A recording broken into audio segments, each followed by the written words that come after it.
Avant de commencer l'histoire, dites-nous d'où vous regardez en laissant un commentaire ci-dessous. Si vous appréciez cette vidéo, n'oubliez pas de liker et de vous abonner. Passez une merveilleuse journée. Profitez de l'histoire, tout le monde. Manhattan, New York. Siège de la Stonewall Corporation. L'ascenseur privé menant au 40e étage de la Stonewall Tower n'avait jamais transporté autant de tension. Sophia Martinez ajusta nerveusement son dossier exécutif, vérifiant pour la 3e fois si elle avait apporté tous les documents pour sa première réunion en tant qu'assistante exécutive du célèbre Ethan Stonewall. « Respire, Sophia », murmura-t-elle à elle-même, observant les chiffres grimpés sur le panneau numérique. De l'autre côté de Manhattan, Ethan finissait de nouer sa cravate en soie italienne tout en regardant par la fenêtre panoramique de son penthouse. À 32 ans, il avait transformé l'entreprise familiale en un empire couvrant l'immobilier et les startups technologiques, mais aujourd'hui, pour la première fois depuis des années, son estomac se nouait. « Ethan, mon chéri, il faut que tu te décides bientôt », résonna la voix d'Eleanor Stonewall à travers l'interphone. Sa grand-mère de 78 ans, la matriarche qui contrôlait encore 40% des parts de l'entreprise, ignorait la signification du mot subtilité. « Mamie Ellie, s'il te plaît. »« J'arrive », répondit-il, un mélange d'affection et d'exaspération dans la voix. Le problème était simple. Son père, Charles Stonewall, avait décidé qu'il était temps pour son fils de se marier, et il avait déjà la candidate idéale, Abigail Thornton, fille d'un magnat du pétrole texan, et, par coïncidence, la femme la plus ennuyeuse qu'Ethan ait jamais rencontrée. Sophia prit une profonde inspiration lorsque les portes de l'ascenseur s'ouvrirent, révélant le célèbre bureau exécutif. Des parois de verre offraient une vue panoramique sur Central Park, tandis que des meubles minimalistes dans des tons de gris et de noir créaient une atmosphère intimidante. Au centre de tout cela, un bureau massif en acajou. « Où diable est mon nouveau patron ?» marmonna-t-elle, consultant sa montre. 9h15. Elle était arrivée 15 minutes en avance, comme toujours. La porte latérale s'ouvrit brusquement, et Ethan fit irruption dans le bureau comme un ouragan vêtu d'un costume Armani, empreint d'une frustration palpable. Cheveux bruns ébouriffés, yeux bleu-gris étincelants d'irritation, et une expression capable de faire fondre l'acier. « Vous devez être la nouvelle. » commença-t-il, s'arrêtant net en la voyant. Sophia se leva, tendant la main de manière professionnelle. « Sophia Martinez, votre nouvelle assistante exécutive.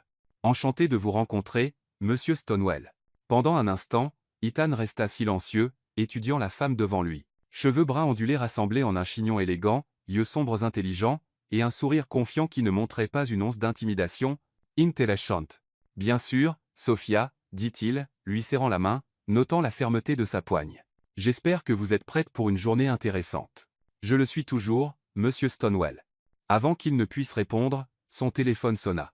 Le nom papa clignota sur l'écran. « Ethan, fiston, j'ai une surprise pour toi », résonna la voix enthousiaste de Charles à travers le haut-parleur. « Abigail est ici au bureau avec moi. Et si on montait pour une petite visite ?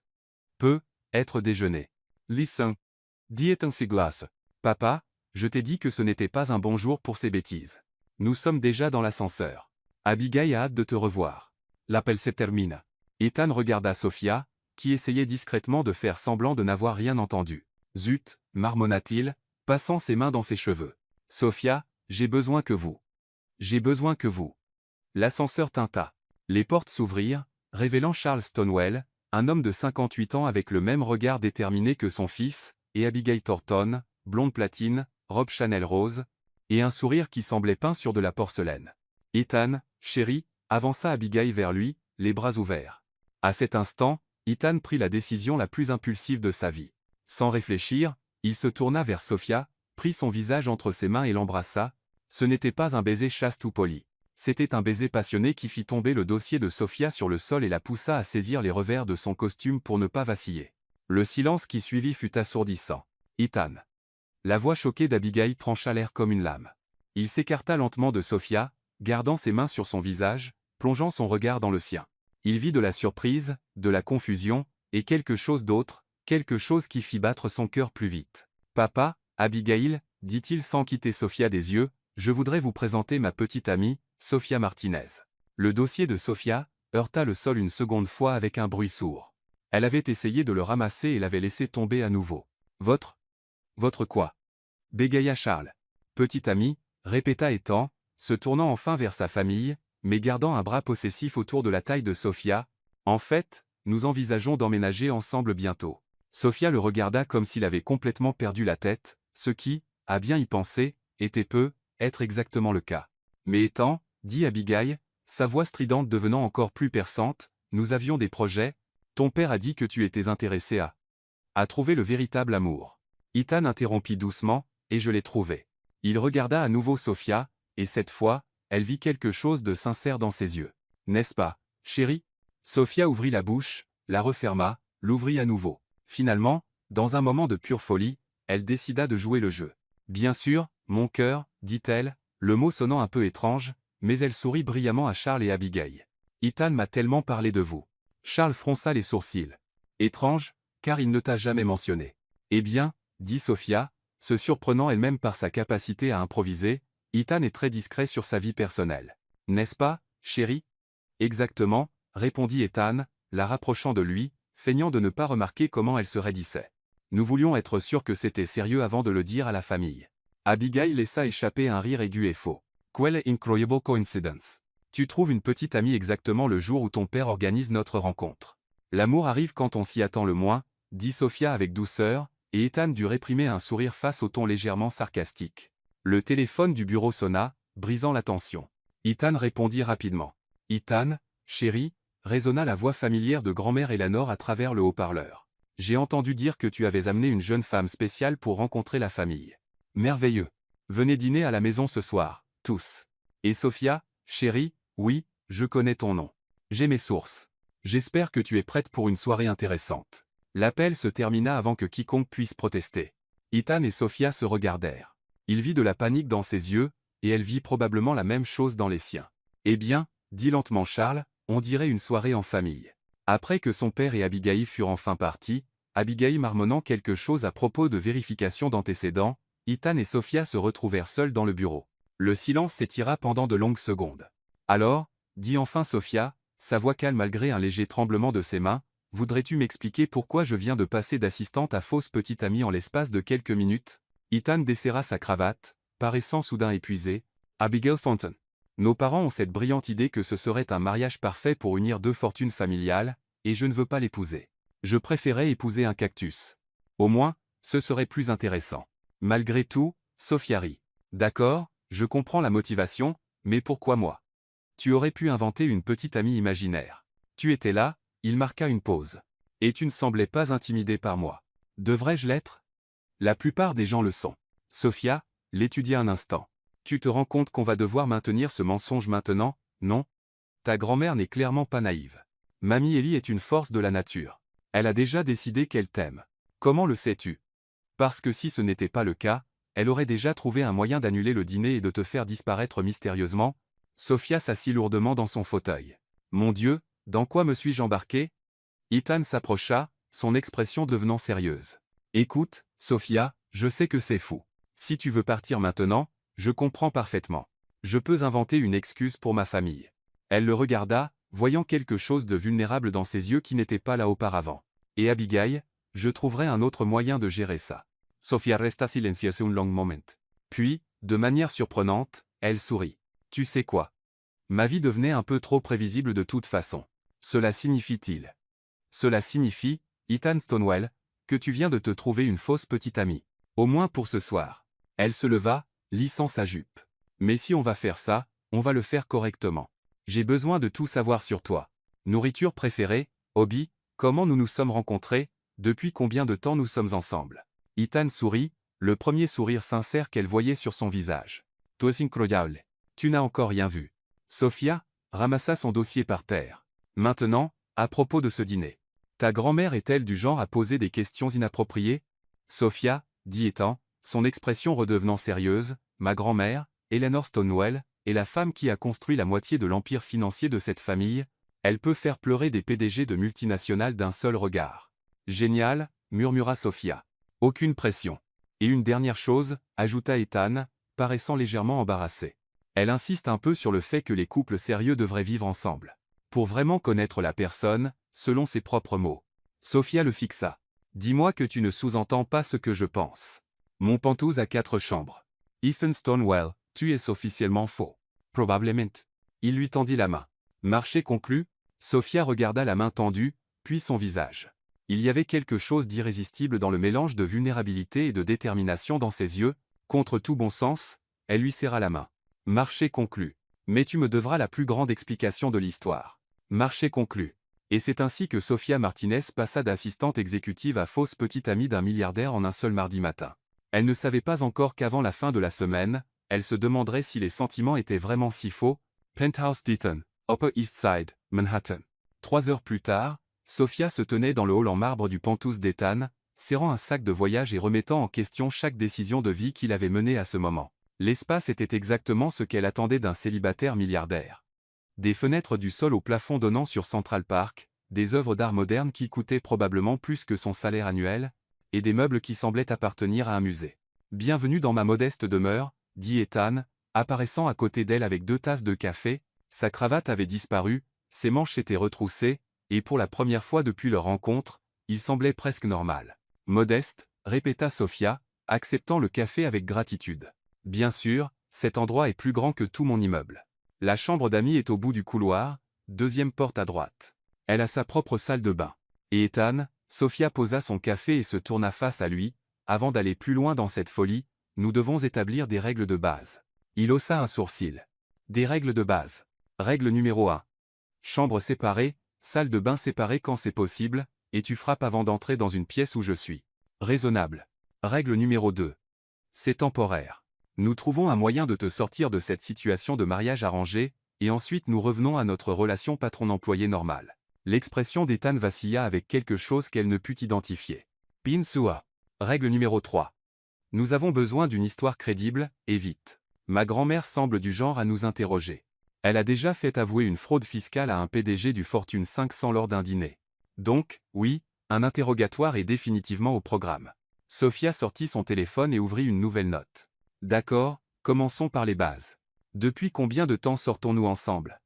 Ethan s'assit sur le canapé en cuir, l'invitant à le rejoindre. 3 mois.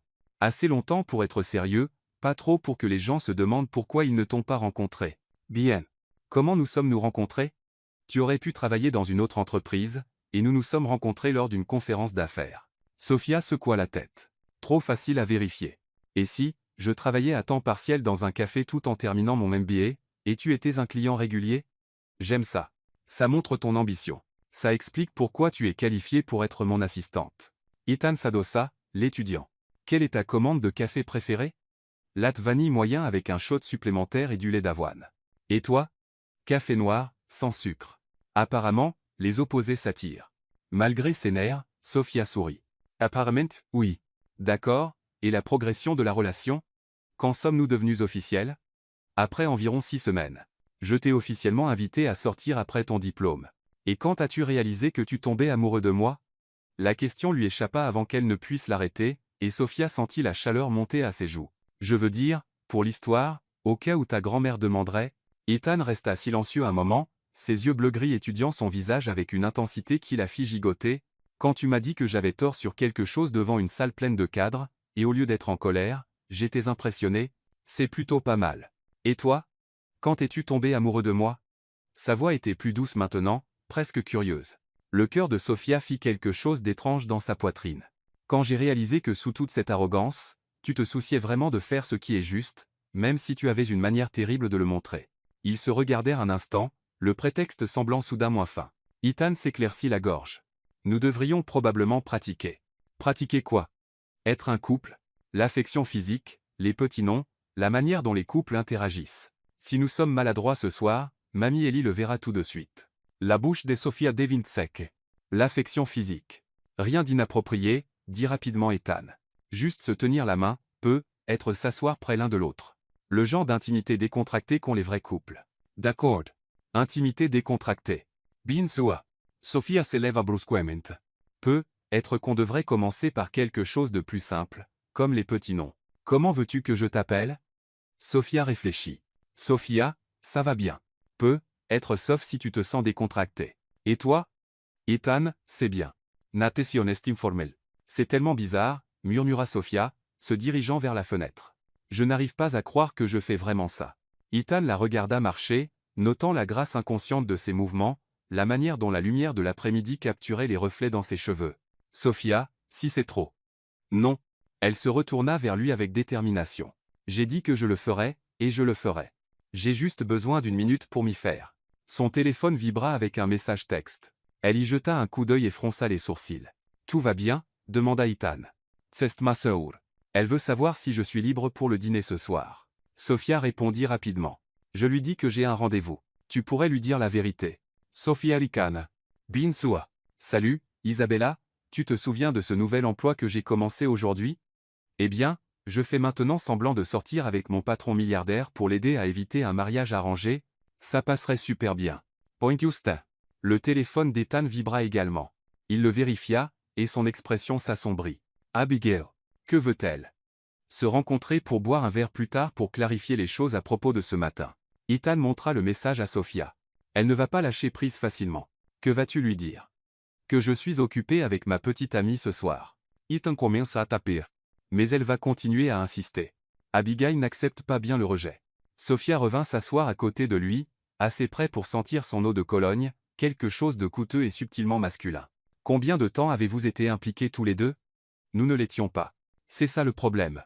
Nos pères ont décidé que nous serions parfaits ensemble sur la base d'une fusion d'affaires qu'ils veulent orchestrer. Abigail pense que nous sommes pratiquement fiancés. Et tu n'as jamais corrigé cette impression? Ethan eut la grâce de paraître embarrassé. J'ai continué à repousser le moment de m'en occuper. Je pensais que si je l'ignorais assez longtemps, ils abandonneraient. Les hommes, murmura Sophia, mais il y avait de l'amusement dans sa voix. D'accord, donc Abigail va être suspicieuse. Ton père l'est probablement aussi, et ta grand-mère va nous tester. Cette soirée devrait être amusante. À propos de ce soir, dit Ethan, sa voix prenant une note d'avertissement, il y a quelque chose que tu devrais savoir sur ma famille. Mamie Ellie a des opinions très arrêtées sur tout, et elle n'est pas timide pour les partager. Elle te posera probablement des questions sur ta famille, tes objectifs, tes intentions avec moi. Mes intentions? Elle est très protectrice. Elle m'a élevé après le divorce de mes parents quand j'avais 12 ans. L'expression de Sophia s'adoucit. Ça a dû être dur. C'est la femme la plus forte que je connaisse. Mais elle peut être intense. Notez. Et ton père? Il a de bonnes intentions, mais il voit tout comme une transaction commerciale, y compris le mariage. Il essayera probablement de comprendre ce que tu apportes financièrement ou socialement. Charmante dynamique familiale. Ethan rit, mais ce n'était pas entièrement humoristique. Bienvenue dans la famille Stonewell, où l'amour s'accompagne d'un plan d'affaires. Sophia étudia son profil tandis qu'il regardait par la fenêtre. Il y avait quelque chose de solitaire dans son expression qui lui serra la poitrine de manière inattendue. Ethan. Oui. Pour ce que ça vaut, je pense que ce que tu as fait aujourd'hui, te protéger d'être forcé à quelque chose que tu ne veux pas, ça demandait du courage. Il la regarda, surpris. Même si je t'ai entraîné là, dedans? Même si tu m'as entraîné là, dedans, sourit-elle. D'ailleurs, ma vie devenait ennuyeuse. Ce n'est définitivement pas ennuyeux. Donne-lui du temps, dit Ethan avec ironie. Tu n'as pas encore rencontré ma famille. Le téléphone de Sophia vibra à nouveau. Cette fois, c'était le concierge de son immeuble. Zut, murmura-t-elle après avoir lu le message. Quoi maintenant? Il y a eu une rupture de canalisation d'eau dans mon immeuble. Ils disent que les résidents pourraient ne pas pouvoir rentrer pendant quelques jours. Ethan et Sophia se regardèrent, les implications les frappant simultanément. Donc, tu es coincé ici, dit lentement Ethan. On dirait bien. Avec toi, apparemment. Une autre pause. Ça devient beaucoup plus compliqué, dit Sophia. Le téléphone d'Ethan sonna, interrompant le moment. Le nom d'Eleanor Stonewell apparut sur l'écran. Salut, Mamie Ellie. Ethan, chérie, j'ai réfléchi à ce soir. Pourquoi ne restez-vous pas à la maison, toi et Sophia? J'ai demandé à Maria de préparer la chambre d'amis bleus, et ça nous donnera plus de temps pour faire connaissance avec ta jeune femme correctement. Ethan croisa les yeux de Sophia, voyant sa propre panique s'y refléter. C'est très attentionné, mais nous ne voudrions pas nous imposer. Belivanes. C'est décidé. Le dîner est à 19h, et je demanderai à Joan de préparer quelque chose de spécial. Oh, et Ethan, porte le costume bleu marine. Sophia, chérie, j'espère que tu as quelque chose d'élégant. Non que cela importe. Je suis sûr que tu es ravissante dans n'importe quoi. La ligne se coupa. Sophia fixa. Ethan, est-ce que ta grand-mère vient de nous inviter à une soirée pyjama? On dirait bien. Chez elle? Oui, où nous devrons partager une chambre. Ethan hocha la tête sombrement. La chambre d'amis bleue a un lit. Un très grand lit à baldaquin, antique qui appartenait à mon arrière-arrière-grand-mère. Sophia enfouit son visage dans ses mains.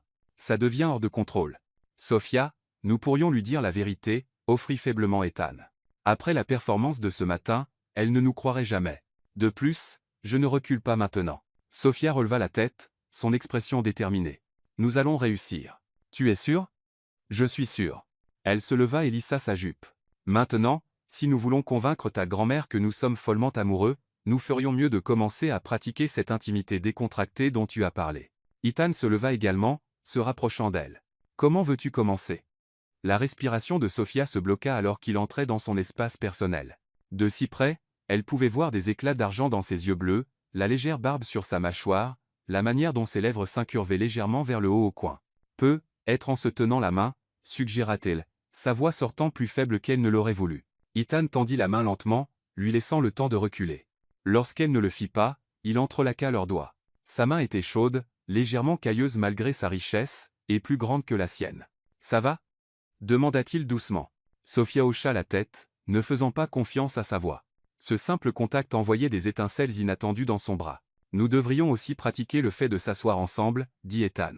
Les couples ont tendance à graviter l'un vers l'autre. Ils se dirigèrent vers le canapé, et Ethan s'assit en premier, puis fit signe à Sophia de s'asseoir à côté de lui. Elle le fit, intensément consciente de la chaleur émanant de son corps, de l'odeur de son eau de Cologne coûteuse et de quelque chose qui était uniquement lui. Ça semble tellement étrange, admit Sophia. Étrange mauvais ou étrange bon? Elle réfléchit honnêtement à la question. Étrange. Naturel, en fait. C'est ça la partie étrange. Le pouce d'Ethan effleura ses phalanges, un geste si petit qu'elle aurait pu l'imaginer. Sophia. Oui. Merci de faire ça. Je sais que c'est fou, mais... Il resta silencieux un instant. Je ne me suis pas senti aussi détendu avec quelqu'un depuis longtemps. Le cœur de Sophia fit à nouveau ce petit bond. Ethan, je sais que c'est juste du faux, dit-elle rapidement. Je voulais juste dire que tu es facile à côtoyer. Tu n'es pas non plus ce à quoi je m'attendais, admit Sophia. Qu'attendais-tu? Quelqu'un de plus froid, plus arrogant, moins. Elle fit un vague geste vers lui. Moins squoy. Moins homem. Ethan rit, un vrai rire cette fois. Je prends ça comme un compliment. C'en était un. Ils restèrent assis dans un silence confortable pendant quelques minutes, Sophia devenant progressivement plus consciente de la présence d'Ethan à côté d'elle. La manière dont il caressait absently son pouce sur sa main, comment il semblait naturel d'être blotti contre lui. Ethan, dit-elle finalement.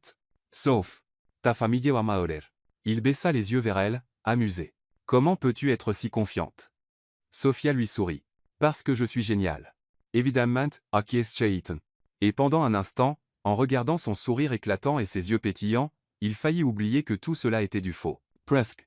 Domaine Stonewell, Greenwich, Connecticut. Le domaine familial des Stonewell ressemblait à une scène de film, une vaste demeure géorgienne avec des jardins parfaitement entretenus, une allée circulaire bordée de chênes centenaires, et assez de fenêtres pour suggérer que la facture d'électricité pourrait financer un petit pays. Sophia serra la main d'Ethan plus fort alors que leur voiture s'arrêtait devant l'entrée principale. « Respire », murmura Ethan, pressant ses doigts. « Toi y arriver. Facile à dire pour toi. Tu la côtoies depuis toujours. » Sophia lissa sa robe bleu marine, la chose la plus élégante de sa garde-robe, et vérifia son reflet dans la vitre de la voiture une dernière fois. « Comment Suisse ?» La réponse d'Ethan fut immédiate et sincère. « Magnifique. » La simple honnêteté dans sa voix fit chauffer les joues de Sophia. Au cours des dernières heures à pratiquer leur rôle de couple, des moments comme ceux-ci s'étaient produits plus fréquemment, de petites instances où la feinte semblait dangereusement réelle. La massive porte d'entrée s'ouvrit avant qu'il ne puisse frapper, révélant un homme distingué d'une soixantaine d'années vêtu d'un uniforme impeccablement repassé. « Maître Ethan, Mademoiselle Martinez, » dit-il avec une légère révérence. « Madame Stonewell vous attend dans le salon. Puis-je prendre vos bagages? » Merci, Juan. Comment va-t-elle ce soir? L'expression de Juan resta professionnellement neutre, mais Sophia capta le léger tic au coin de sa bouche. Très enthousiaste à l'idée de rencontrer votre jeune femme, monsieur. C'est ce que je craignais, murmura Ethan. Ils suivirent Juan à travers un hall qui aurait pu servir de salle de bal, complet avec un lustre en cristal qui coûtait probablement plus cher que les études universitaires de Sophia. Des peintures à l'huile originale ornaient les murs, et Sophia était presque certaine de reconnaître quelques signatures célèbres. Ethan, chéri, résonna une voix autoritaire devant eux. Eleanor Stonewell apparut dans l'embrasure de ce qui devait être le salon, et Sophia comprit immédiatement pourquoi les PDG la trouvaient intimidante. Malgré ses presque 80 ans, elle se déplaçait avec la grâce et la détermination de quelqu'un de la moitié de son âge. Cheveux argentés, parfaitement coiffés, portant une élégante robe bordeaux qui criait créateur, et des yeux bleu perçants qui semblaient tout voir à la fois.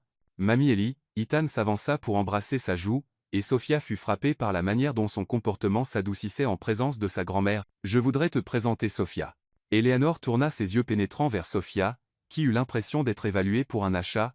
Après un moment qui sembla une éternité, la vieille femme sourit. « Sophia Martinez. » Eleanor s'avança et, à la surprise de Sophia, la serra dans une étreinte chaleureuse. « Bienvenue dans la famille, ma chère. »« Merci, Madame Stonewell. Votre maison est absolument magnifique. S'il te plaît, appelle-moi Eleanor ou Mamie Ellie si tu te sens à l'aise avec ça. » Eleanor recula mais garda ses mains sur les épaules de Sophia. « Et cette vieille maison appartient à la famille depuis 4 générations. J'aimerais te faire visiter plus tard. »« J'aimerais beaucoup. »« Excellent. Maintenant, entres. Charles devrait arriver sous peu, et je veux tout entendre sur la manière dont vous vous êtes rencontrés. » Le salon était élégant sans être étouffant. Des fauteuils en cuir confortables disposés autour d'une cheminée en marbre, des étagères de livres du sol au plafond, et des portes-fenêtres menant à une terrasse donnant sur les jardins. Eleanor leur fit signe de s'asseoir sur un canapé 2 places pendant qu'elle prenait le fauteuil en face. « Alors, » dit Eleanor, s'installant avec un verre en cristal qui semblait contenir du whisky, « parlez-moi de cette romance. » Ethan a été frustrant de discrétion. Sophia sentit la main d'Ethan trouver la sienne, son pouce caressant ses phalanges dans un geste qui était devenu réconfortant au fil des dernières heures. « Nous nous sommes rencontrés dans un café près de Columbia, » commença Sophia, reconnaissante qu'ils aient répété cette histoire. « Je terminais mon MBA, et travaillais à temps partiel pour payer mes études. Ethan était apparemment un client régulier, bien qu'il m'ait fallu des semaines pour le remarquer. Difficile à croire, dit Eleanor avec amusement. Mon petit-fils n'est pas exactement facile à ignorer. J'étais généralement plongé dans mes manuels, dit Sophia en riant. Un matin, je luttais avec une étude de cas particulièrement difficile sur la restructuration d'entreprise, et cet étranger à la table d'à côté a offert de m'aider. Je n'ai pas pu m'en empêcher, ajouta Ethan, sa voix chaude d'une affection qui semblait sincère. Elle était si concentrée, si déterminée. Et quand elle a enfin levé les yeux, il s'interrompit, regardant Sophia avec une expression qui lui coupa le souffle. C'était comme si tout s'était mis en place, termina Sophia doucement. Et pendant un instant, elle faillit y croire elle-même, Eleanor observa cet échange avec un vif intérêt. Et quand l'amitié est-elle devenue quelque chose de plus? Environ 6 semaines plus tard, dit Ethan. Je l'ai officiellement invité à sortir après son diplôme. Qu'est-ce qui t'a convaincu de dire oui, ma chère? Demanda Eleanor à Sophia. Sophia pensa à leur séance de pratique, au moment vulnérable où Ethan avait parlé du divorce de ses parents. Il m'a montré qui il était vraiment sous tous les murs qu'il érige. Et j'ai réalisé que malgré sa réputation de personne difficile, il se soucie sincèrement de faire ce qui est juste. Les sourcils d'Eleanor se haussèrent légèrement. Perspective intéressante. La plupart des gens se concentrent sur les réalisations ou la richesse d'Ethan. Ces choses sont agréables, dit honnêtement Sophia, mais ce n'est pas pour ça que je suis tombée amoureuse de lui. Et qu'est-ce qui t'a convaincu? Insista Eleanor. Sophia jeta un coup d'œil à Ethan, puis à sa grand-mère. Le jour où il a passé 3 heures à aider un vieil homme qui avait été trompé par un entrepreneur. Ethan n'avait pas à s'impliquer, et l'homme ne pouvait rien lui offrir en retour. Mais Ethan ne supportait pas de voir quelqu'un se faire exploiter. Ethan fixa Sophia, avec surprise. Comment savais-tu ça? Ton assistante l'a mentionné quand je passais en revue ton emploi du temps. Elle a dit que tu fais ce genre de choses plus souvent que les gens ne le réalisent. Eleanor observa cet échange avec un intérêt croissant. En effet, il le fait. Je suis impressionné que tu l'aies remarqué, Sophia. La plupart des gens ne voient que ce qu'Ethan veut qu'ils voient. Avant que quiconque ne puisse répondre, Juan apparut dans l'embrasure. Monsieur Charles est arrivé, Madame Stonewell. Merveilleux. Faites-le entrer. Charles Stonewell entra avec l'assurance d'un homme habitué à être le plus intelligent de la pièce. Il était une version plus âgée d'Ethan. Même mâchoire forte, mêmes yeux bleu-gris, mais avec des cheveux argentés et des rides de rire autour des yeux. Ethan, Sophia. Il serra la main de chacun, sa poigne ferme et évaluatrice. Je dois admettre que l'annonce de ce matin était assez surprenante. Parfois, l'amour nous surprend tous, dit Eleanor avec insistance. Le sourire de Charles était poli mais sceptique. En effet, Sophia, je comprends que vous venez de terminer votre MBA. Oui, à Columbia. Impressionnant. Quelle était votre spécialisation? Stratégie d'entreprise et affaires internationales, Excellence Programs. Et vos orígenes familiales? Sophia sentit Ethan se tendre à côté d'elle, mais elle répondit calmement. Mes parents ont immigré du Guatemala quand j'avais 5 ans. Mon père est menuisier. Ma mère travaille dans un hôtel. Ils ont beaucoup sacrifié pour que ma sœur et moi puissions bénéficier d'une bonne éducation. Femme autodidacte, dit Eleanor avec approbation. J'ai mécha. Charles hocha la tête pensivement. Et vos objectifs de carrière? Je veux construire quelque chose de significatif, dit Sophia. Créer ma propre société de conseil un jour, aider les petites entreprises à croître et à réussir. Ambitieux, observa Charles, et coûteux. Lancer une entreprise nécessite un capital important. L'implication était claire, et Sophia sentit sa colonne vertébrale se radir. Avant qu'elle ne puisse répondre, La voix d'Ethan coupa la tension. Papa, pourrions-nous être évité l'interrogatoire financier? Sophia ne demande pas de prêt. Je veux simplement connaître la femme dont mon fils est sérieux, dit Charles avec douceur. Monsieur Stonewell, dit Sophia avec calme, je comprends votre préoccupation, mais je dois clarifier quelque chose. Je ne suis pas avec Ethan pour son argent. J'ai mes propres plans de carrière et mes propres moyens de les réaliser. Bien sûr, dit Charles, mais son ton suggérait qu'il n'était pas entièrement convaincu. Eleanor se leva brusquement. Charles, arrête d'être idiot. Juan, le dîner est-il prêt? Oui, madame. Excellent. Allons-y. La salle à manger était aussi impressionnante que le reste de la maison, une longue table en acajou pouvant accueillir 20 personnes, bien que ce soir elle soit dressée pour 4. Les verres à vin en cristal captaient la lumière d'un lustre antique, et Sophia était presque certaine que la porcelaine était de l'antique spot véritable. La conversation du dîner fut plus fluide que Sophia ne l'avait prévu. Eleanor les régala d'histoires sur l'enfance d'Ethan, y compris plusieurs anecdotes embarrassantes qui le firent gémir et cacher son visage dans ses mains. Et puis, continua Eleanor, s'amusant visiblement, Ethan, âgé de 8 ans, a décidé qu'il allait réparer l'horloge grand-père antique dans le couloir, l'a entièrement démontée avec un tournevis qu'il avait volé dans la boîte à outils de Rouen. S'il te plaît, arrête, murmura Ethan. Has tu pu la remonter, demanda Sophia insouriante. C'est la meilleure partie, dit Eleanor. Il l'a en fait améliorée.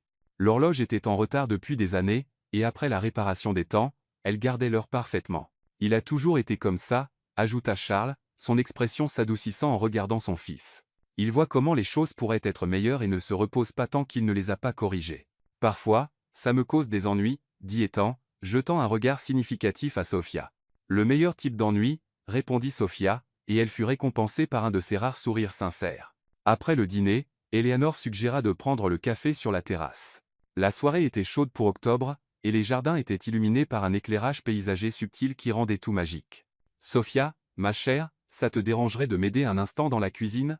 Demanda Eleanor. Je veux te montrer quelque chose.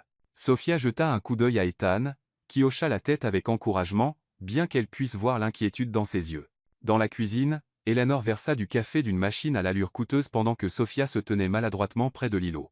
Tu sais, dit Eleanor sur le ton de la conversation, je me pose une question depuis toute la soirée.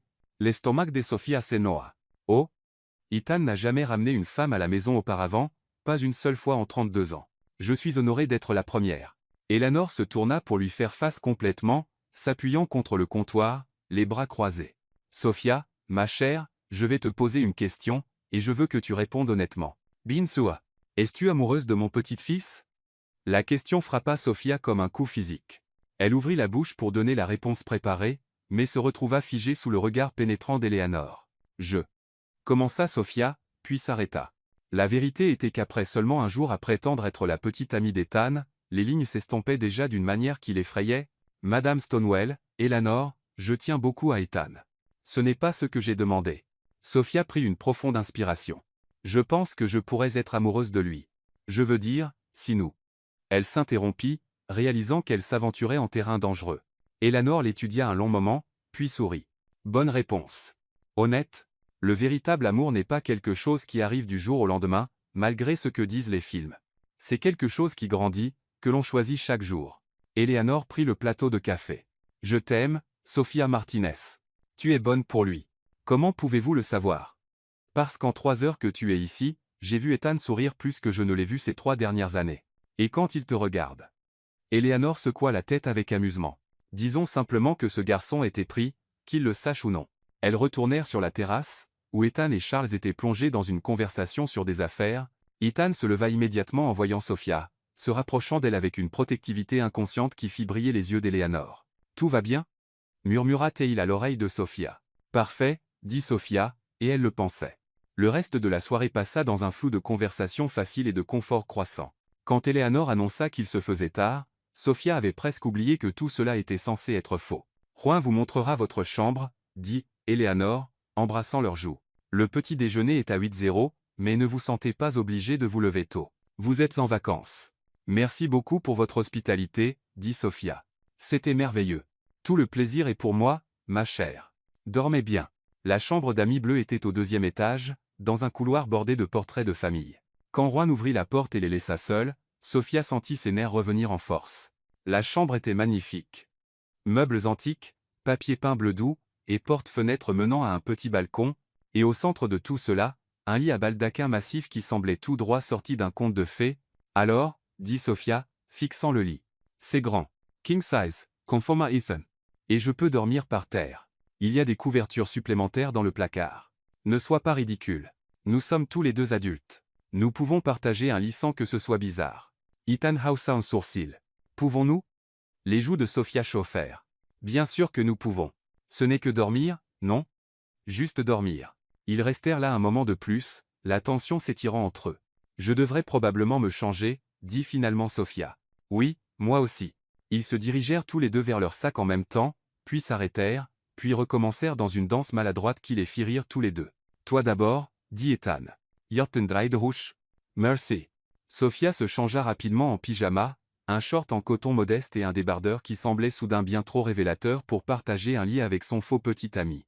Quand elle ouvrit la porte, Ethan était appuyé contre le mur dans le couloir, vêtu d'un pantalon de survêtement gris et d'un t-shirt blanc, qui mettait en valeur sa silhouette élancée d'une manière qui assécha la bouche de Sophia. « À ton tour, dit-elle, fière que sa voix reste stable. » Quand Ethan revint après s'être changé, Sophia était déjà au lit, allongée aussi près que possible d'un bord. Il grimpa de l'autre côté, maintenant une distance prudente entre eux. « Sophia. Oui. Tu as été incroyable ce soir. Merci. » Sophia se tourna pour lui faire face dans la lumière tamisée filtrant à travers les rideaux. « Ta famille est merveilleuse. Ta grand-mère en particulier. Elle les t'aimait. C'est vraiment important pour moi. Qu'a dit ton père quand je suis parti à la cuisine avec elle? » Ethan resta silencieux un moment. Il a dit que tu semblais sincère et qu'il ne m'avait pas vu aussi détendu depuis des années. C'est une bonne chose? Oui, dit Ethan doucement. C'est une très bonne chose. Ils restèrent allongés dans un silence confortable, écoutant la vieille maison s'installer autour d'eux. Sophia était intensément consciente de la présence d'Ethan à côté d'elle. La chaleur émanant de son corps, le son de sa respiration. Ethan. Sauf. Que se passe-t-il demain? Que veux-tu dire? Je veux dire, continuons-nous à prétendre. Ethan se tourna sur le côté pour lui faire face, son expression sérieuse sous la lumière de la lune. Veux-tu continuer à prétendre? C'était une question lourde, et ils le savaient tous les deux. Le cœur de Sophia battait la chamade alors qu'elle réfléchissait à sa réponse. Demande-moi demain, murmura-t-elle. D'accord. Sophia ferma les yeux, essayant d'ignorer la manière dont son corps était hyper conscient de chaque petit mouvement d'Ethan. C'était censé être faux, se rappela-t-elle. C'était censé être temporaire. Alors pourquoi être allongée à côté de lui semblait-elle la chose la plus naturelle au monde? Alors qu'elle s'endormait enfin, elle sentit les doigts d'Ethan effleurer les siens sous les couvertures. Sans réfléchir, elle entrelaqua leurs doigts. Aucun d'eux ne se retira. Domain Stonewell, Greenwich, Connecticut. Sophia se réveilla lentement, la conscience s'infiltrant à travers les couches du sommeil le plus profond qu'elle ait eu depuis des mois. Le lit était incroyablement confortable, les draps en coton les plus doux qu'elle ait jamais sentis, et il y avait une présence chaude et solide pressée contre son dos qui semblait absolument parfaite et totalement incorrecte à la fois. Ses yeux s'ouvrirent brusquement. Ethan Stonewell la serrait dans ses bras. Pendant la nuit, ils s'étaient rapprochés l'un de l'autre comme des aimants. Et maintenant, son bras était enroulé autour de sa taille, son visage enfoui dans ses cheveux, et elle pouvait sentir sa respiration régulière contre sa nuque. Pire encore, ou mieux, murmura son corps traître. Elle avait apparemment agrippé son autre main contre sa poitrine pendant son sommeil. Sophia resta parfaitement immobile, son esprit s'emballante. C'était mauvais. Très, très mauvais. Pas parce qu'Ethan profitait de la situation, son contact était respectueux, réconfortant plutôt qu'intrusif. C'était mauvais parce que cela semblait si incroyablement juste que chaque cellule de son corps lui criait de rester exactement là où elle était. Elle sentit le moment où Ethan se réveilla. Sa respiration changea d'abord, puis tout son corps se raidit lorsqu'il réalisa leur position. « Oh » souffla-t-il contre ses cheveux. « Je suis désolé. Je n'avais pas l'intention de... » « C'est bon, » dit rapidement Sophia, bien qu'elle ne fît aucun mouvement pour se dégager. « Nous dormions tous les deux, non? » Dormions? Mais Ethan ne s'éloigna pas non plus. Ils restèrent allongés là un autre moment, tous deux intensément conscients de la manière dont ils s'emboîtaient parfaitement, de la naturalité de la situation, malgré le fait qu'ils se connaissaient depuis moins de 24 heures. Sophia, la voix d'Ethan était rauque de sommeil et de quelque chose d'autre qu'elle ne pouvait identifier. « Oui. J'ai besoin de te dire quelque chose. » Son cœur s'arrêta. « D'accord. Hier soir, quand tu parlais à ma grand-mère, la manière dont tu as décrit pourquoi tu es tombée amoureuse de moi, cette histoire d'aider le vieil homme. Quoi à ce sujet? » Le bras d'Ethan se resserra légèrement, autour de sa taille. « Je n'en ai jamais parlé à personne. Pas à mon assistante. À personne. » La respiration de Sophia se bloqua. Alors comment ai-je? Je ne sais pas, mais tu avais raison. J'ai effectivement passé 3 heures à aider Harold Kowalski à gérer un entrepreneur qui essayait de le dépouiller de ses économies. Et j'essaie d'aider les gens quand je peux, même si ce n'est pas vraiment bon pour ma réputation d'homme d'affaires impitoyable. Sophia se tourna enfin dans ses bras, se retrouvant face à face avec Ethan dans la douce lumière du matin. Ses cheveux étaient ébouriffés par le sommeil, ses yeux doux et vulnérables, et il ne ressemblait en rien au milliardaire intimidant qui avait fait irruption dans son bureau la veille. Peut-être que je suis juste doué pour lire les gens, dit-elle doucement. Peut-être. Son pouce traça le long de sa pommette, un toucher si doux que les yeux de Sophia se fermèrent. Ou peut-être que tu me vois mieux que je ne me vois moi-même. Le moment s'étira entre eux, chargé de possibilités et de terreur à parts égales. Sophia était intensément consciente de la facilité avec laquelle elle pourrait combler la distance entre eux, laisser cette fausse relation devenir quelque chose de dévastateur de réel. Un coup sec à la porte brisa le charme. Ethan, Sophia, appela la voix d'Elénore à travers le bois. Le petit déjeuner est prêt quand vous l'êtes. Ils se séparèrent comme s'ils avaient été électrocutés, Sophia se précipitant de son côté du lit tandis qu'Ethan s'asseyait et passait ses mains dans ses cheveux. Nous serons en bas dans 10 minutes, Mamie Ellie, répondit Ethan, sa voix impressionnamment stable. Merveilleux. Et Ethan, ton père a quelques affaires à discuter avec toi ce matin. Sophia pouvait entendre l'avertissement subtil dans le ton d'Eleanor. Après que ses pas se furent éloignés dans le couloir, Ethan gémit et se laissa retomber contre les oreillers. Les affaires, c'était un code pour un nouvel interrogatoire sur ta mystérieuse petite amie, n'est-ce pas, devina Sophia. Probablement. Mon père ne croit pas aux coïncidences. Et notre relation soudaine à coïncidence écrit partout. Sophia s'assit, ramenant ses genoux contre sa poitrine. Regrettes-tu ça? Parce que si tu veux tout arrêter, non. La réponse d'Ethan fut immédiate et ferme.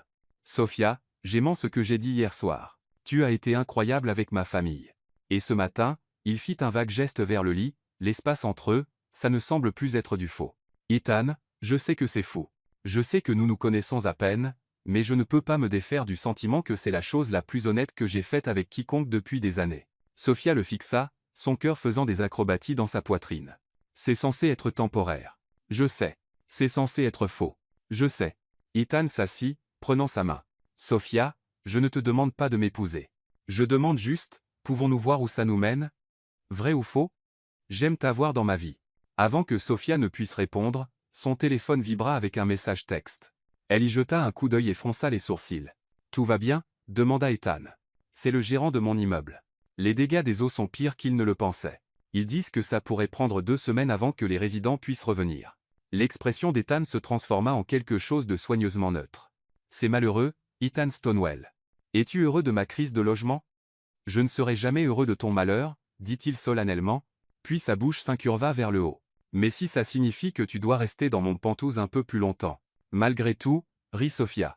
Tu es terrible. Probablement. Mais tu m'aimes quand même. Je commence à penser que oui, admit Sophia. Ce qui est soit la meilleure, soit la pire chose qui pourrait arriver en ce moment. Allons pour le meilleur, suggéra Ethan, se penchant pour embrasser son front. Le geste était si tendre, si naturellement affectueux, que le cœur de Sophia se serra. Maintenant, nous devrions probablement nous habiller avant que ma grand-mère ne revienne avec un bélier.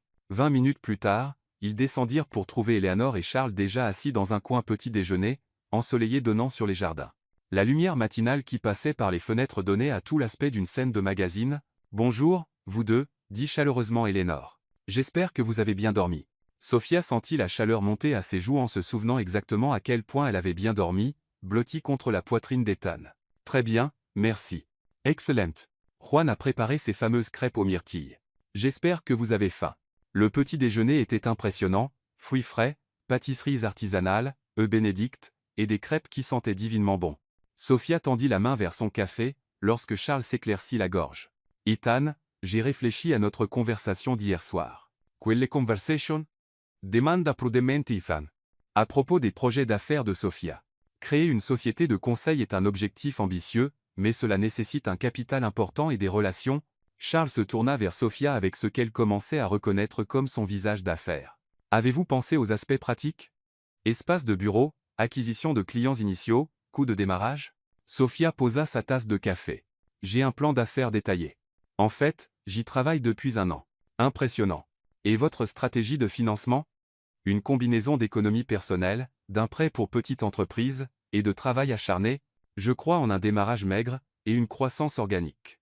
Eleanor observa cet échange avec un vif intérêt, tandis que la mâchoire d'Ethan se crispait d'une manière qui suggérait qu'il essayait de ne pas intervenir. « Admirable, dit Charles, bien que j'imagine que l'accès au réseau d'Ethan accélérait certainement le processus. » L'implication flottait dans l'air comme un défi. Sophia sentit sa colonne vertébrale se redresser. « Monsieur Stonewell, je veux être très clair sur un point. Ma relation avec Ethan n'a rien à voir avec mes ambitions professionnelles. Je ne lui ai jamais demandé d'aide financière, de connexion professionnelle, ou quoi que ce soit lié à ma carrière. Bien sûr, dit Charles avec douceur. Je voulais simplement dire que les relations réussies impliquent souvent un soutien mutuel et des objectifs partagés. C'est vrai, acquiesce Sophie.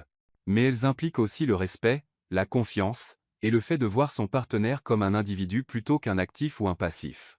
Eleanor émit un petit son qui aurait pu être une approbation, tandis qu'Ethan tendit la main sous la table pour serrer celle de Sophia.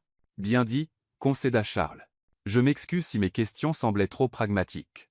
Je suppose que j'ai passé tant d'années à penser comme un homme d'affaires que j'oublie parfois de penser comme un père. L'aveu sembla surprendre tout le monde, y compris Charles lui-même.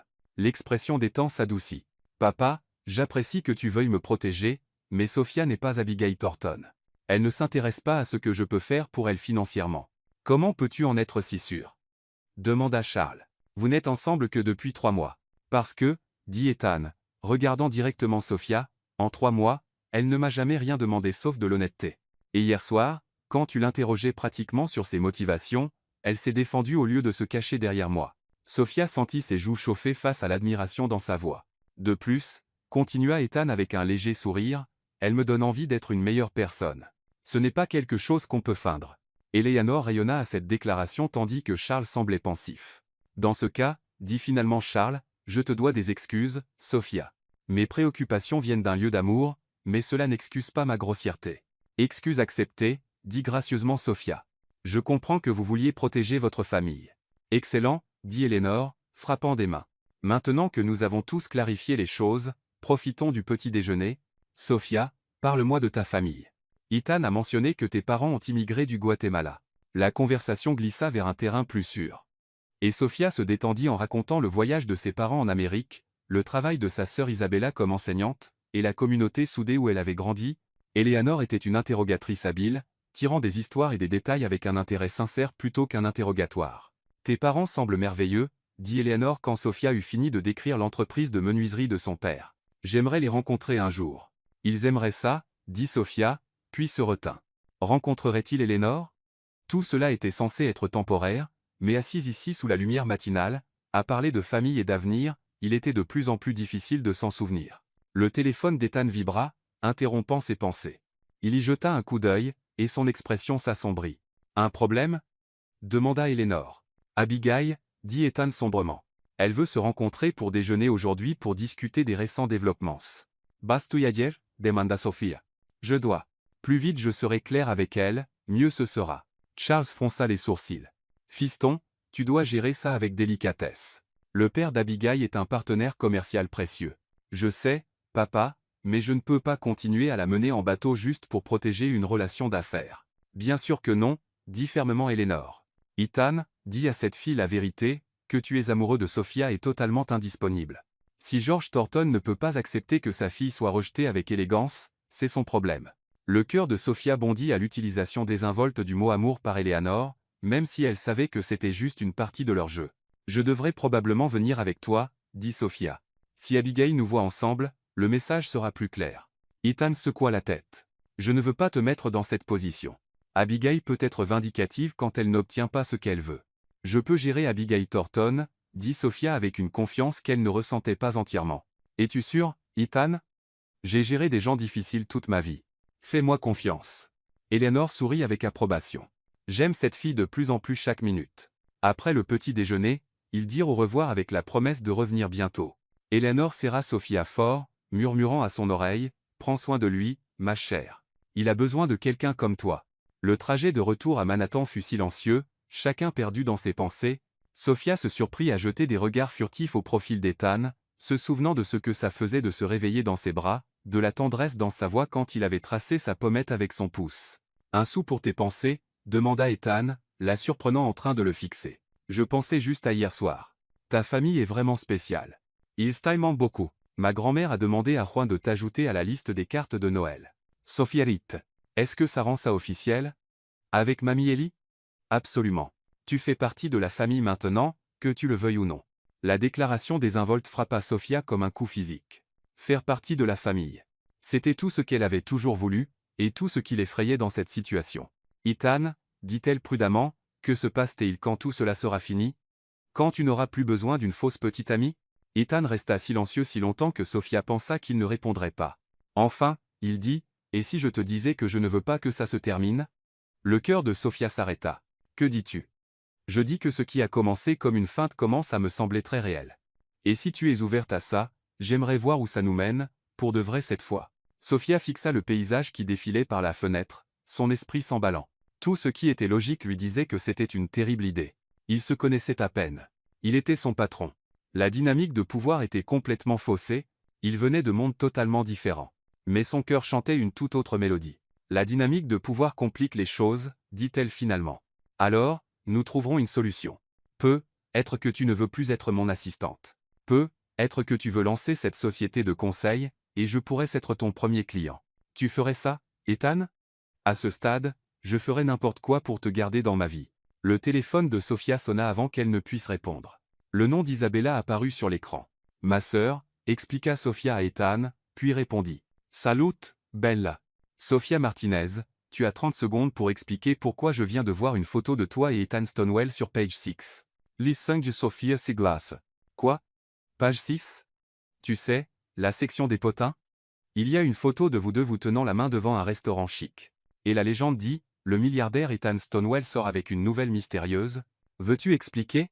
Sophia croisa les yeux d'Ethan avec panique. Peux-tu m'envoyer le lien? Déjà fait. Sophia, que se passe-t-il? Hier, tu commençais un nouvel emploi comme assistante de quelqu'un, et aujourd'hui, tu sors avec un milliardaire. C'est compliqué, dit faiblement Sophia. Compliqué comment, Sophia? Ce type vaut, genre, $1 milliard. Il a été en couverture de Forbes. Et toi, tu es. Toi. Merci pour le coup de pouce de confiance, dit Sophia avec ironie. Tu sais ce que je veux dire. Tu es incroyable, mais tu es aussi la fille qui découpe des coupons et fait ses courses chez Target. Que fais-tu avec quelqu'un qui dépense probablement plus en vin que ce que tu gagnes en un an? Sophia ferma les yeux. Isabella, je te promets que je t'expliquerai tout plus tard. Mais là, j'ai besoin que tu ne dises rien à maman et papa à ce sujet, d'accord? Tu plaisantes? Maman va avoir 17 crises cardiaques quand elle verra ça. Tu sais qu'elle suit tous les comptes de potins de célébrités sur Instagram. Parfait, murmura Sophia. Sophia, sérieusement, vas-tu bien? Tout ça semble vraiment soudain et intense. Sophia regarda Ethan, qui écoutait son côté de la conversation avec une expression préoccupée. Je vais bien. Vraiment. J'ai juste besoin d'un peu de temps pour comprendre les choses. Promets-moi que tu m'appelleras ce soir. J'ai besoin de toute l'histoire. Je te le promets. Après que Sophia eut raccroché, Ethan tendit la main pour serrer la sienne. Nous gérerons ça, quoi qu'il arrive. Ethan. Ma famille va avoir tellement de questions, ma mère va vouloir tout savoir, de ton score de crédit à tes intentions. Alors, je répondrai à ces questions. Toutes. Honnêtement. Le téléphone de Sophia vibra avec un texto de sa mère. 3 émojis de panique et appelle-moi tout de suite. D'accord, dit-elle, prenant une profonde inspiration. Mais d'abord, nous devons gérer Abigail. Et si elle est à moitié aussi vindicative que tu le dis, elle a probablement déjà vu l'article de Page 6 aussi. La mâchoire d'Ethan se crispa. C'est exactement ce que je craignais. La publicité, l'examen minutieux. Sophia, si tu veux te retirer maintenant, je comprends parfaitement. Sophia étudia son visage, voyant l'inquiétude sincère, la manière dont il essayait déjà de la protéger des conséquences de leur fausse relation qui devenait de plus en plus réelle. Ethan Stonewell, dit-elle fermement, je t'ai dit que j'étais dans le coup, et je le pensais. Abigail Thornton ne me fait pas peur. Les médias ne me font pas peur. Ta famille même. Ma famille les adoptera. Et si tu peux supporter de sortir avec quelqu'un qui fait ses courses chez Target, je peux supporter de sortir avec quelqu'un qui fait les pages des potins. Le sourire d'Ethan en réponse fut éclatant. Dans ce cas, mademoiselle Martinez, je pense que nous devons avoir une conversation très importante sur ce que signifie sortir ensemble dans ce contexte, comme si nous continuons à prétendre ou si nous sommes assez courageux pour essayer la vraie chose. Le cœur de Sophia battait la chamade alors qu'elle réfléchissait à la question. Tout ce qui était rationnel lui disait de s'en tenir au plan, de garder sa faux, de se protéger d'un potentiel chagrin. Mais assise à côté d'Ethan, se souvenant à quel point ça semblait juste de se réveiller dans ses bras, Pensant à la manière dont il l'avait défendue face à son père et à la tendresse dans les yeux de sa grand-mère quand elle les regardait ensemble, Sophia réalisa qu'elle était déjà trop impliquée pour se protéger. « Demande-moi encore après qu'on aura géré Abigail, dit-elle. Si nous pouvons survivre à ce qu'elle nous lance, peut-être que nous pourrons survivre à tout. Marché conclu, dit Ethan, levant leurs mains jointes pour presser un baiser sur ses phalanges. Marché conclu. Mais Sophia. Oui. Pour info, j'espère déjà que la réponse est oui. Alors qu'ils entraient en ville, le téléphone de Sophia vibra à nouveau. Cette fois, c'était un texto d'un numéro inconnu. Vu les nouvelles. Nous devons parler. Eh. Sophia montra le message à Ethan, et son expression se durcit. Qu'elle vienne, murmura-t-il. Sophia serra sa main plus fort. Quoi qu'Abigail Thornton ait prévu, ils y feraient face ensemble. Et en sortirait-il avec quelque chose de réel qui valait la peine de se battre. La comédie était officiellement terminée. Maintenant venait la partie difficile. Découvrir si ce qu'ils avaient été assez forts pour survivre au monde réel.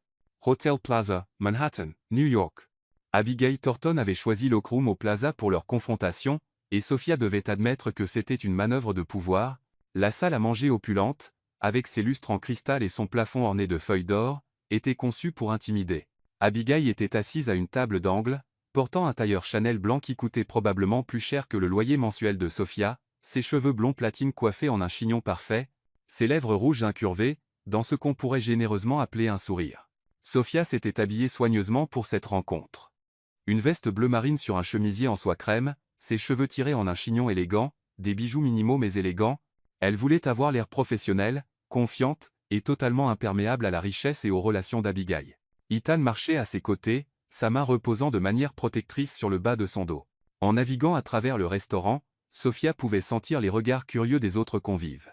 Apparemment, leur début sur page 6 les avait rendus reconnaissables dans la scène sociale de Manhattan. Ethan, chéri, Abigail se leva de son siège avec une grâce étudiée, embrassant l'air des deux joues d'Ethan avant de se tourner vers Sophia avec un sourire qui n'atteignait pas ses yeux. Et Sophia, ravi de vous revoir. Abigail, dit Ethan froidement, tirant la chaise de Sophia avant de prendre la sienne. Merci d'avoir accepté de nous rencontrer. Oh, je n'aurais manqué ça pour rien au monde, dit Abigail, s'installant dans son siège comme une reine tenant court. Après tout, ce n'est pas tous les jours que son presque fiancé annonce qu'il sort secrètement avec sa secrétaire. Sophia sentit Ethan se tendre à côté d'elle. Abigail, nous n'avons jamais été fiancés. Nous n'avons même jamais eu un vrai rendez-vous. Détail, balaya Abigail d'un geste de sa main manucurée. Nos pères ont un accord depuis des mois. Tout le monde dans notre cercle sait que nous sommes faits l'un pour l'autre. Tout le monde sauf moi, apparemment, dit Ethan avec ironie. Le sourire d'Abigail s'aiguisa. Oui, eh bien, c'est ce qui rend cette situation si fascinante. Dis-moi, Sophia, ma chère, comment passe-t-on de servir du café à sortir avec un milliardaire en l'espace de quelques mois? Sophia était préparée à cette attaque. Travail acharné, connexion sincère, et ne pas traiter les relations comme des fusions d'affaires. Comme c'est rafraîchissant et naïf, rit Abigail, le son comme du verre qui se brise. Tu penses vraiment que c'est une question d'amour, n'est-ce pas? Je sais que c'en est une, répondit fermement Sophia. Vraiment? Parce que de mon point de vue, ça ressemble à un arrangement très pratique. Ethan avait besoin d'échapper aux attentes de sa famille, et toi, tu avais besoin d'un moyen de sortir de ta petite vie ordinaire. La voix d'Ethan était dangereusement calme. Abigail, je te suggère d'être très prudente sur ce que tu vas dire ensuite. Oh, je ne fais que commencer, dit Abigail, reportant son attention sur Sophia. J'ai fait faire quelques recherches sur toi, Sophia Martinez. Un CV très impressionnant, d'ailleurs. MBA de Columbia, diplômé summa cum laude. Excellente référence. Mais aussi une dette étudiante à 6 chiffres, des parents qui travaillent dans des emplois ouvriers, une sœur qui enseigne dans une école publique sous-financée. Ça doit être agréable d'avoir soudain accès à des ressources illimitées. Les mains de Sophia se crispèrent sur ses genoux, mais sa voix resta stable. Les circonstances de ma famille ne définissent pas ma valeur, Abigail. Et elles ne déterminent certainement pas mes motivations. Vraiment? Parce que je vois une femme qui est passée de peiner à rembourser ses prêts étudiants à porter une veste à 5000 $ et à dîner au Plaza. C'est une sacrée transformation pour quelqu'un qui n'est soi-disant pas intéressé par l'argent d'Ethan. Sophia baissa les yeux sur sa veste avec confusion. Elle l'avait achetée chez Nordstrom Rack pour 200 $. Ethan suivit son regard, et son expression s'assombrit lorsqu'il réalisa ce qu'Abigail faisait. Abigail, dit Ethan, sa voix portant un avertissement, Sophia n'a rien demandé, et je ne lui ai rien acheté. Contrairement à certaines personnes, elle est avec moi pour qui je suis, pas pour ce que j'ai. Comme c'est touchant, dit Abigail. Mais soyons honnêtes sur ce que c'est vraiment. Sophia, tu es attirante et intelligente, je te l'accorde. Mais tu es aussi temporaire. Ethan traverse une phase, se rebellant contre les attentes de sa famille. Une fois qu'il se lassera de jouer à être une personne ordinaire, il se rappellera qui il est vraiment et ce dont il a vraiment besoin. Et c'est quoi? Demanda Sophia, réellement curieuse d'entendre la logique tordue d'Abigail. Une partenaire qui comprend son monde. Quelqu'un qui peut gérer la pression d'être marié à l'un des hommes les plus puissants d'Amérique. Quelqu'un qui ne l'embarrassera pas lors des galas de charité ou des réunions du conseil d'administration. Abigail se pencha en avant, sa voix devenant plus intense. Ethan a besoin de quelqu'un qui peut l'aider à construire un empire, pas de quelqu'un qui le retiendra. Vous voulez dire quelqu'un qui traitera le mariage comme une acquisition d'entreprise, dit Sophia. Quelqu'un qui sourira gentiment et ne le défiera jamais ou n'attendra jamais de lui qu'il soit une vraie personne plutôt qu'un simple compte en banque. Le masque d'Abigail glissa un instant, révélant une colère véritable. Tu n'as aucune idée de ce dont tu parles. Tu penses que l'amour suffit? Tu penses que votre petite romance de conte de fées peut survivre à la réalité de la vie des temps? L'examen des médias, les obligations sociales, la pression constante? Je pense qu'Ethan est assez fort pour gérer tout ce qui vient et assez intelligent pour choisir une partenaire qui le rend heureux plutôt que celle qui le rend misérable, répondit Sophia. Le bonheur est un luxe, Sophia. Ethan a des responsabilités. Il a un héritage à maintenir. Ethan avait écouté cet échange avec une fureur croissante, et enfin, il en avait assez entendu. Abigail, arrête. Arrête tout simplement. Ethan, j'essaie de t'aider à voir la raison. Non, tu essaies de me manipuler comme tu le fais depuis des mois. Sophia a raison sur une chose. Tu vois le mariage comme une acquisition d'entreprise, mais je ne suis pas une entreprise à acquérir. Et je ne suis pas intéressé par une épouse qui pense que l'amour est un luxe. La composure d'Abigail se fissura davantage. Elle va te briser le cœur, Ethan. Elle va réaliser que ton monde est trop pour elle, et elle partira. Et quand elle le fera, tu te souviendras que je t'avais prévenu. Peut-être, dit Ethan doucement. Mais c'est mon choix à faire. Et Abigail, même si Sophia me brisait le cœur, je préférais avoir le cœur brisé par quelqu'un que j'aime plutôt que de passer ma vie avec quelqu'un que je n'aime pas. Les mots restèrent suspendus dans l'air entre eux. Sophia sentit son souffle se couper. C'était la première fois qu'Ethan utilisait le mot amour en référence à leur relation, même indirectement. Abigail s'adossa à sa chaise, son masque parfait enfin complètement tombé. Pendant un instant, Sophia vit au-delà de l'extérieur poli la femme en dessous, quelqu'un qui était véritablement blessé et confus par le rejet d'Ethan. Je ne comprends pas, dit Abigail, et pour la première fois, sa voix semblait faible. Nous avons du sens, Ethan. Sur le papier, nous sommes parfaits l'un pour l'autre. Nos familles, nos origines, nos objectifs, tout s'aligne. Sur le papier, oui, acquiesça doucement Ethan. Mais Abigail, quand avons-nous eu une vraie conversation pour la dernière fois? Quand avons-nous ri ensemble, ou été en désaccord sur quelque chose de significatif, où nous sommes défiés à être meilleurs? Abigail ouvrit la bouche, puis la referma, clairement en quête d'une réponse. Tu es une femme remarquable, continua Ethan. Tu es intelligente, accomplie, et belle, mais nous ne faisons pas ressortir le meilleur l'un de l'autre. Nous ne l'avons jamais fait. Et elle, oui. Le regard d'Abigail se tourna vers Sophia avec un mélange de ressentiment et de curiosité sincère. Ethan se tourna pour regarder Sophia, son expression douce et émerveillée. Elle me donne envie d'être l'homme que je suis quand personne d'autre ne regarde. Elle voit à travers tous les murs que j'ai construits et, d'une certaine manière, aime encore ce qu'elle trouve en dessous. Sophia sentit des larmes lui piquer les yeux. C'était censé être une comédie, une performance pour convaincre Abigail de reculer. Mais la sincérité dans la voix d'Ethan, la vulnérabilité dans son expression, ce n'était plus de la comédie. Abigail observa cet échange avec une compréhension croissante. Tu es vraiment amoureux d'elle. Oui, dit simplement Ethan. Je le suis. Le cœur de Sophia s'arrêta. Ce n'était pas dans leur scénario. Ce n'était ni stratégique ni calculé. C'était Ethan Stonewell, PDG milliardaire, admettant ses sentiments devant la femme qu'il était censé épouser et toute la salle à manger du plaza. Abigail resta silencieuse un long moment, étudiant leur visage. Enfin, elle soupira. Eh bien, c'est humiliant. Abigail, commença Ethan. Non, ça va. Enfin, ça ne va pas. C'est absolument mortifiant, mais... Abigail redressa les épaules, retrouvant une partie de son assurance naturelle. Je suppose que je vous dois des excuses à tous les deux. Sophia cligna des yeux de surprise. Vraiment? J'ai agi comme une enfant gâtée qui ne comprend pas pourquoi elle ne peut pas avoir le jouet qu'elle veut. Mais tu n'es pas un jouet, Ethan. Tu es une personne avec tes propres sentiments et désirs, et j'ai essayé de les outrepasser pendant des mois. L'expression d'Ethan s'adoucit.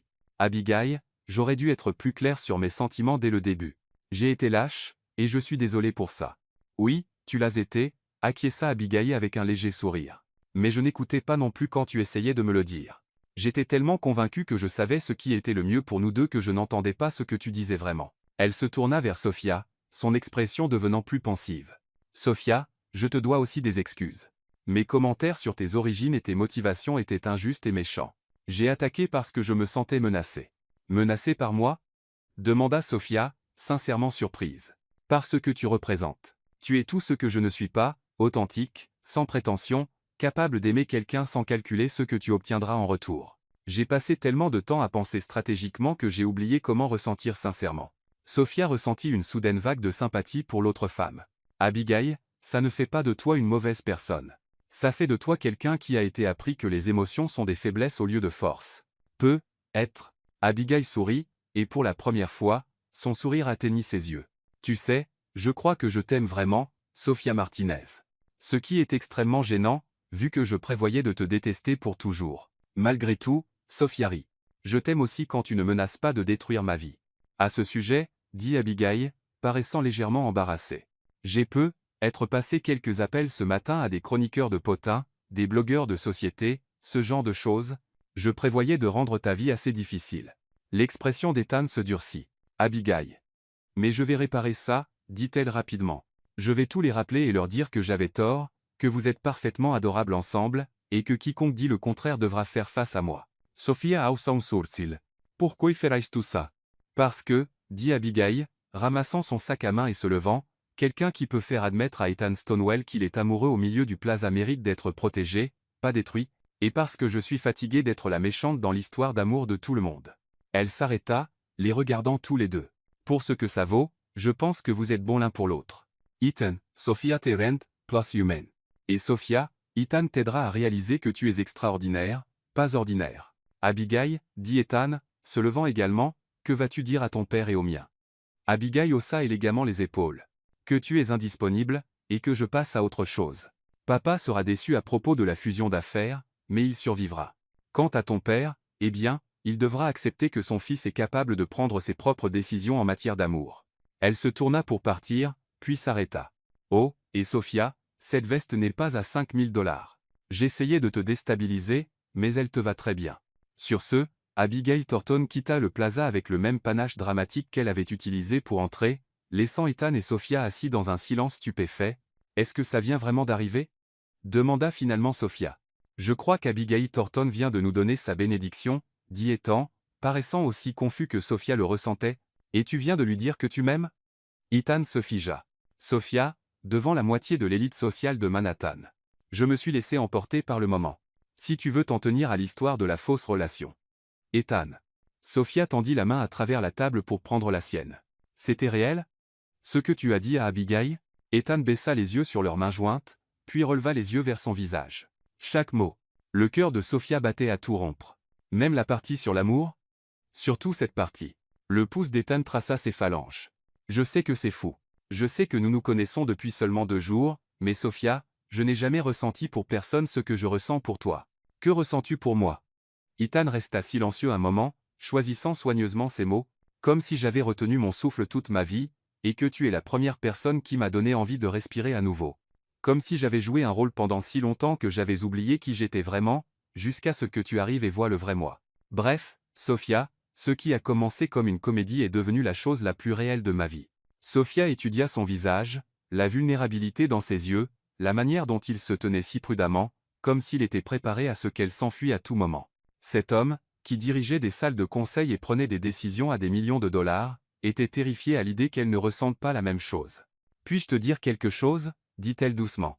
Tout ce que tu veux. Quand je me suis réveillé ce matin dans tes bras, pendant environ 30 secondes, j'ai oublié que c'était censé être faux. Ça semblait si naturel, si juste, que mon cerveau l'a simplement accepté comme réalité. Les yeux d'Ethan scrutèrent son visage. Et comment était-ce? Terrifiant, admit Sophia, et parfait. Sophia, la voix d'Ethan était rauque d'émotion, es-tu en train de dire? Je dis que je pense que je suis en train de tomber amoureuse de toi aussi, Ethan Stonewall. Et ça me fait plus peur qu'Abigail Thornton ne le pourrait jamais. Le sourire d'Ethan en réponse fut éclatant. Sans avertissement, il se leva, tira Sophia sur ses pieds et l'embrassa là, au milieu de la salle à manger du plaza. Ce n'était pas comme leur premier baiser, désespéré et stratégique. Ce baiser était doux, sûr et plein de promesses. Quand ils se séparèrent enfin, Sophia était vaguement consciente des applaudissements des tables à proximité. Apparemment, leur petit drame avait été plus divertissant que les potins habituels de la société. Alors, dit Ethan, posant son front contre le sien, que se passe-t-il maintenant? Maintenant, dit Sophia, lui souriant, nous trouvons comment faire fonctionner ça pour de vrai cette fois. Es-tu sûr? Parce qu'une fois que nous faisons ça, il n'y a plus de retour à la comédie. Tout le monde saura que Sophia Martinez sort avec Ethan Stonewell. Qu'il le sache, dit Sophia avec audace. Je n'ai pas honte de tomber amoureuse de toi. Même si je suis ton patron? Ancien patron, corrigea Sophia. Je pense que je suis prête à lancer cette société de conseil un peu plus tôt que prévu. Ethan Ritt. Et je pense que j'aimerais être ton premier client. Conflit d'intérêts, définitivement. Mais je suis prête à prendre le risque si tu l'es. Sophia se mit sur la pointe des pieds pour l'embrasser à nouveau, plus doucement cette fois, savourant le moment. Ethan. Oui. Ta grand-mère va être insupportablement satisfaite de ça. Elle va s'attribuer tout le crédit de nous avoir réunis. L'a-t-elle fait? Ethan réfléchit sérieusement. En fait, je pense qu'elle la peut, être fait. Mamie Ellie a une manière d'orchestrer les choses sans que personne ne s'en rende compte avant coup. Rappelle-moi d'envoyer une carte de remerciement. Je l'ajouterai à la liste, juste après survivre à la rencontre de la famille de Sophia, et trouver comment sortir avec mon ancienne assistante sans provoquer un scandale d'entreprise. Sophia Ritt. Une crise à la fois, Stonewell. En quittant le plaza ensemble, aucun d'eux ne remarqua le photographe de l'autre côté de la rue capturant le moment où Ethan fit tournoyer Sophia sur le trottoir, tous deux riant comme des adolescents. Le soir venu, la photo serait sur tous les blogs de potins de la ville avec des légendes sur une romance de milliardaires et des contes de fées modernes. Mais pour l'instant, ils étaient juste Ethan et Sophia, deux personnes qui avaient trouvé quelque chose de réel au milieu de la comédie, marchant main dans la main vers ce qui viendrait ensuite. Le téléphone de Sophia vibra avec un texto d'Isabella.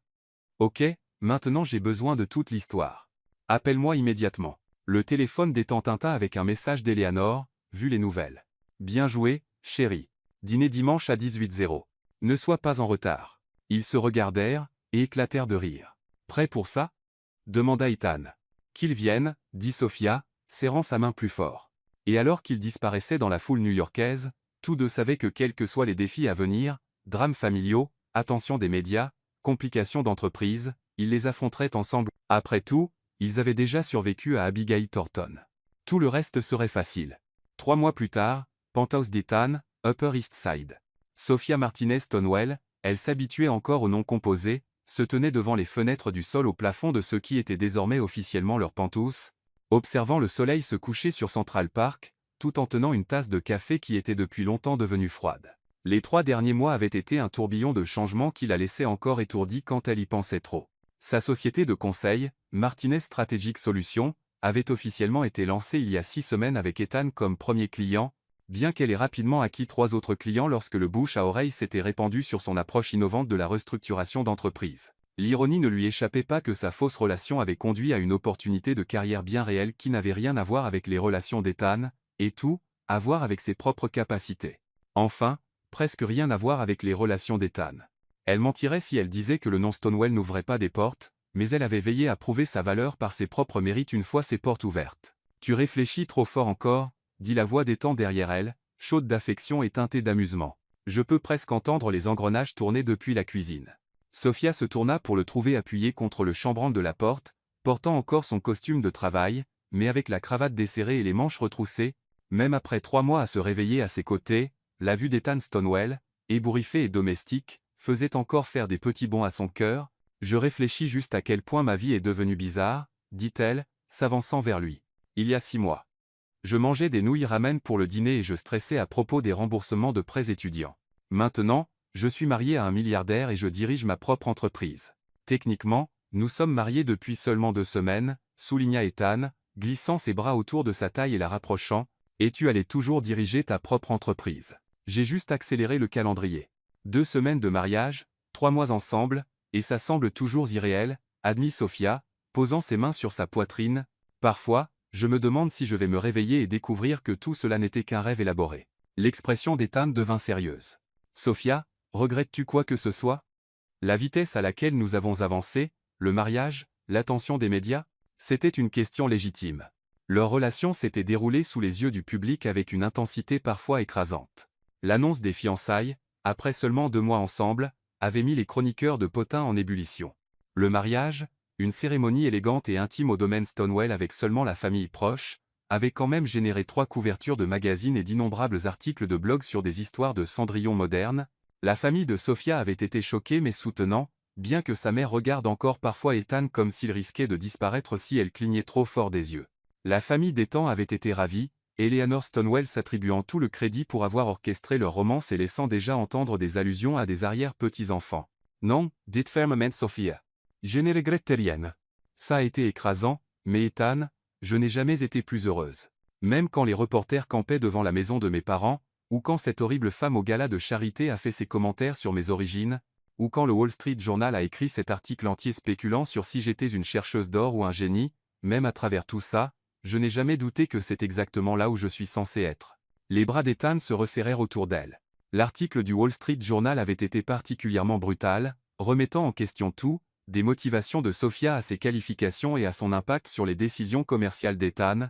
Il avait fallu tout le contrôle de Sophia pour ne pas écrire une réponse et toute la retenue d'Ethan pour ne pas acheter le journal juste pour licencier toute l'équipe éditoriale. Cet article était nul, dit Ethan, sa voix portant encore des traces de la colère qu'il avait ressentie à sa publication. Tu as prouvé ta valeur 10 fois. Ta liste de clients parle d'elle-même. Je sais.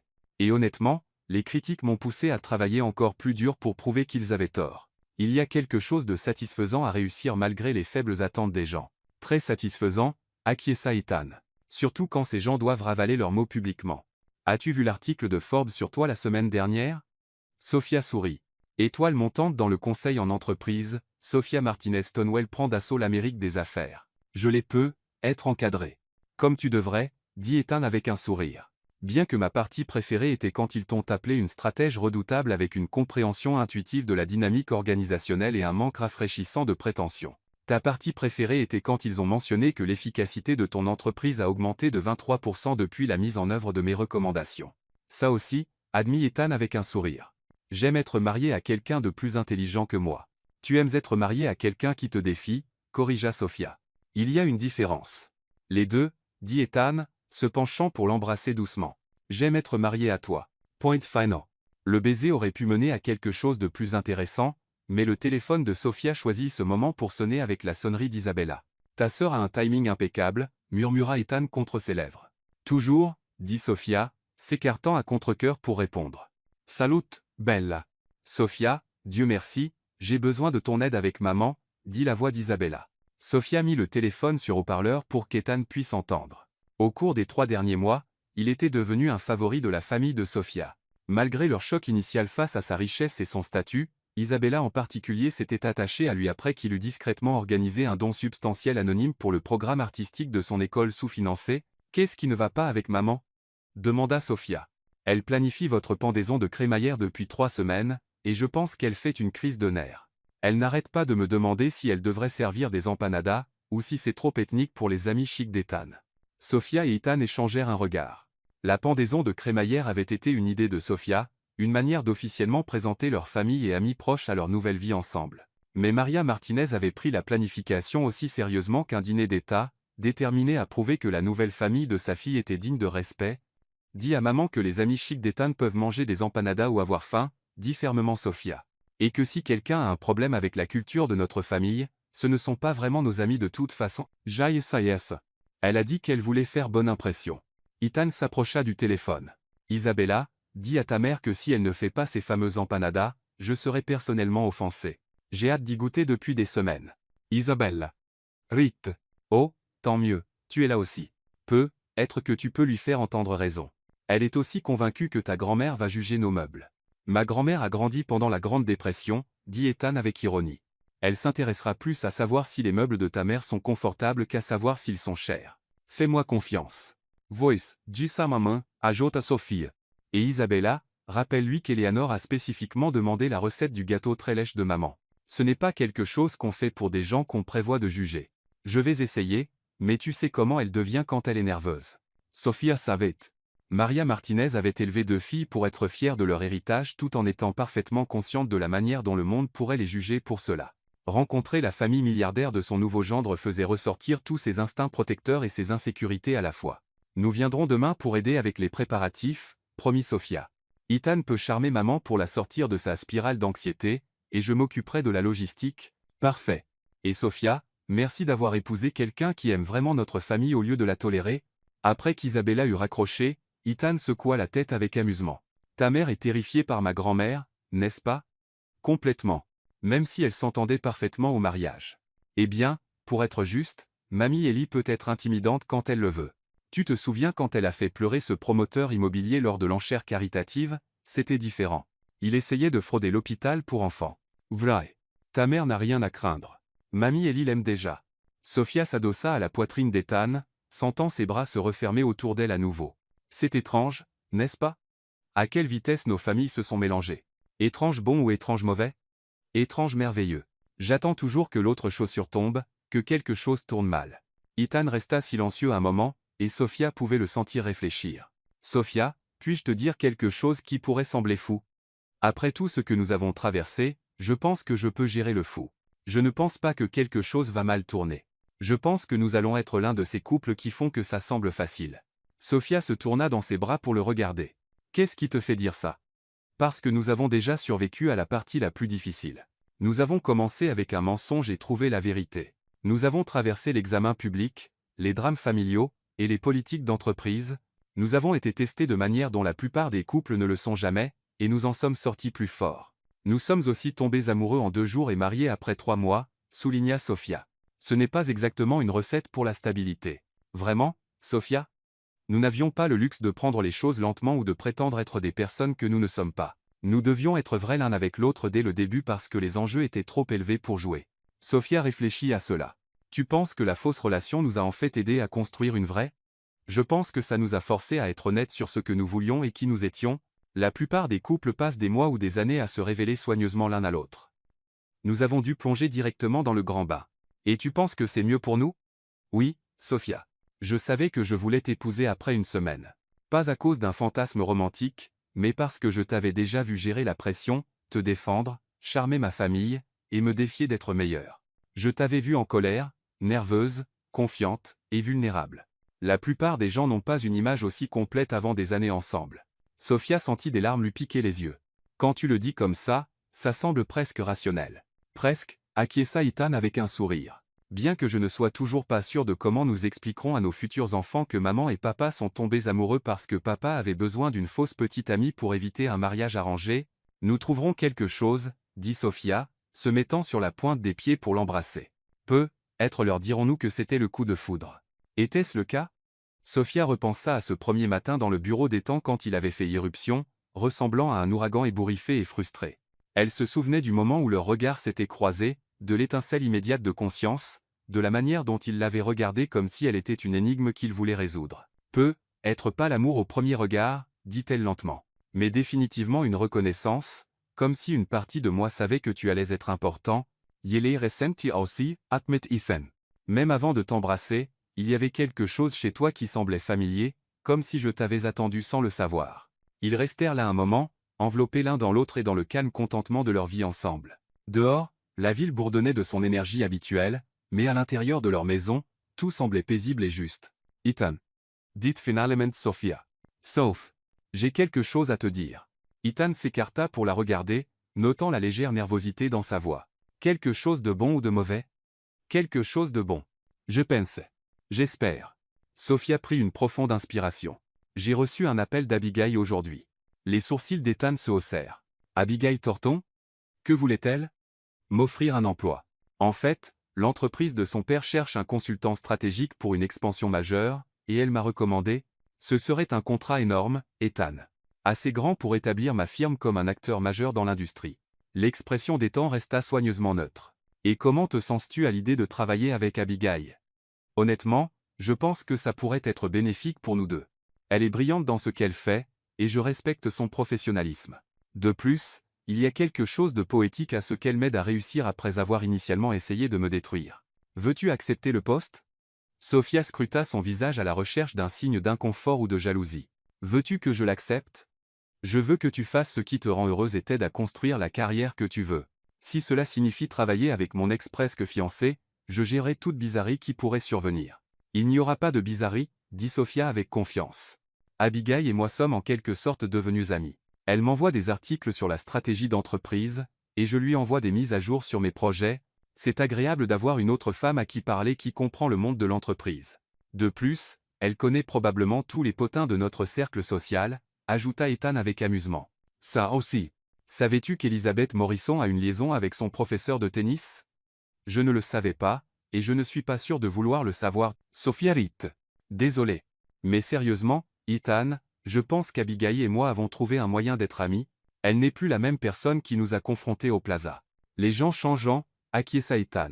Surtout quand ils arrêtent d'essayer de forcer la vie à correspondre à leurs attentes et commencent à s'adapter à ce qui se passe réellement. En parlant de s'adapter à ce qui se passe réellement, dit Sophia, son ton devenant plus sérieux, il y a autre chose dont nous devons parler. L'expression d'Ethan devint alerte. D'accord. Ta réunion du conseil la semaine prochaine. Je sais qu'ils vont à nouveau parler de notre mariage. La mâchoire d'Ethan se crispa. Qu'ils le fassent. Notre vie personnelle ne les regarde pas. Ça l'est quand certains d'entre eux pensent que je suis une distraction ou un handicap. Ethan, je ne veux pas être la raison pour laquelle tu as des problèmes avec ton conseil. Sophia, tu n'es pas un problème. Tu es la meilleure chose qui me soit jamais arrivée, professionnellement et personnellement. Mon travail n'a jamais été meilleur. Mes décisions n'ont jamais été plus claires. Et je n'ai jamais été plus motivé à réussir. Je le sais, et tu le sais, mais certains de tes membres du conseil me voient toujours comme la secrétaire qui a séduit le patron. Alors ce sont des idiots qui ne méritent pas leur position. Sophia prit ses mains dans les siennes. Ethan, j'y ai beaucoup réfléchi, et j'ai une idée. Je t'écoute. Et si je présentais au conseil? Leur montrer exactement ce que je fais, comment mon travail a bénéficié à la Stonewell Corporation, et quels sont mes plans pour Martinez Strategic Solutions? Les laisser voir par eux-mêmes que je ne suis pas une distraction cherchant de l'or, mais une femme d'affaires légitime qui se trouve être mariée à leur PDG. Ethan resta silencieux un long moment, réfléchissant. Sophia, tu n'as pas à prouver quoi que ce soit, à qui que ce soit. Je n'ai pas à le faire, mais je veux le faire. Ethan, je t'aime, et j'aime notre vie ensemble, mais j'aime aussi mon travail, et je veux être prise au sérieux dans cette industrie. Si présenter au conseil aide à accomplir cela, alors ça en vaut la peine. Et s'ils sont hostiles? S'ils posent des questions inappropriées? Sophia sourit. Alors je les gérerai de la même manière que j'ai géré Abigail et ton père et toutes les autres personnes qui m'ont sous-estimé, avec des faits, du professionnalisme, et juste assez de confiance pour leur faire réaliser qu'ils ont fait une erreur. Ethan la fixa un moment, puis secoua la tête avec admiration. Tu sais quoi? Je pense que c'est une idée brillante, et je pense que te regarder présenter va être l'un des moments forts de ma carrière. Même si je rends certains de tes membres du conseil mal à l'aise? Surtout si tu les rends mal à l'aise. Ils sont devenus trop à l'aise avec leurs préjugés. Il est temps que quelqu'un les défie. Sophia se mit sur la pointe des pieds pour l'embrasser, mettant tout son amour et sa gratitude dans le geste. Ai-je mentionné récemment que j'aime être marié à toi? Pas dans la dernière heure, dit Ethan contre ses lèvres. Mais je ne me lasse jamais de l'entendre. La semaine suivante passa dans un flou de préparation. Sophia passa des heures à élaborer sa présentation, voulant trouver l'équilibre parfait entre confiance et humilité, professionnalisme et personnalité. Ethan l'aida à répéter, jouant le rôle d'un membre du conseil sceptique avec une précision inconfortable. Madame Martinez Stonewell, dit-il avec sa meilleure voix de vieil homme pompeux, certains pourraient dire que votre succès rapide est plus dû à vos relations personnelles qu'à vos compétences professionnelles. Comment répondriez-vous à cela? Je dirais que les résultats de mes clients parlent d'eux-mêmes, répondit Sophia avec aisance. Bien que mon mariage avec Ethan ait certainement ouvert des portes, c'est mon travail qui a gardé ces portes ouvertes et attiré des clients supplémentaires. Je peux fournir des études de cas détaillées et des témoignages de clients si vous souhaitez les examiner. Excellent, dit Ethan, abandonnant le jeu. Confiant, mais pas sur la défensive. Parfait. Le matin de la réunion du conseil, Sophia s'habilla soigneusement avec un tailleur bleu marine qui projetait de l'autorité sans être trop ostentatoire. Elle avait appris au cours des derniers mois à naviguer entre être prise au sérieux et être accusée d'en faire trop. Prête? Demanda Ethan alors qu'il montait dans l'ascenseur vers la salle du conseil de la Stonewell Corporation. Prête, dit Sophia, bien que son cœur battait la chamade. La salle du conseil était exactement ce à quoi Sophia s'attendait, une longue table en acajou entourée de chaises en cuir, des fenêtres du sol au plafond donnant sur la ville, et des portraits à l'huile des anciens PDG, Stonewell regardant avec une approbation sévère. Les membres du conseil étaient également exactement ce qu'elle attendait, principalement des hommes blancs plus âgés en costumes coûteux, avec quelques femmes et membres plus jeunes dispersés. Mesdames et messieurs, dit Ethan en entrant, je voudrais vous présenter ma femme, Sophia Martinez Stonewell, et la fondatrice de Martinez Strategic Solutions. Sophia s'avança avec un sourire confiant. Merci de me permettre de présenter aujourd'hui. Je suis excité de partager quelques idées sur le conseil stratégique et comment il peut bénéficier à de grandes entreprises comme Stonewell. Pendant les 30 minutes suivantes, Sophia les guida à travers sa méthodologie, ses résultats avec divers clients, et ses recommandations spécifiques pour les entreprises cherchant à améliorer l'efficacité et l'innovation. Elle répondit aux questions avec grâce et intelligence, fournissant des réponses détaillées sans devenir défensive. Madame Martinez-Stonewell, dit Robert Fitzpatrick, l'un des membres plus âgés du conseil, tout cela est très impressionnant, mais je dois demander, comment savons-nous que vos recommandations pour notre entreprise ne sont pas influencées par votre relation personnelle avec notre PDG? Sophia s'attendait à cette question. C'est une excellente remarque, Monsieur Fitzpatrick, c'est pourquoi je n'ai jamais fourni de conseils stratégiques à la Stonewell Corporation au-delà de l'analyse initiale d'efficacité qui a conduit à votre augmentation de productivité de 23%. Mes recommandations pour Ethan sont les mêmes que je donne à tous mes clients. Engager un consultant externe sans lien personnel avec l'entreprise, vous recommanderiez de ne pas vous engager vous-même? Demanda Linda Chen, l'une des membres plus jeunes du conseil. Absolument. L'apparence d'une impropriété nuirait à la fois à ma réputation professionnelle et à la crédibilité du leadership d'Ethan.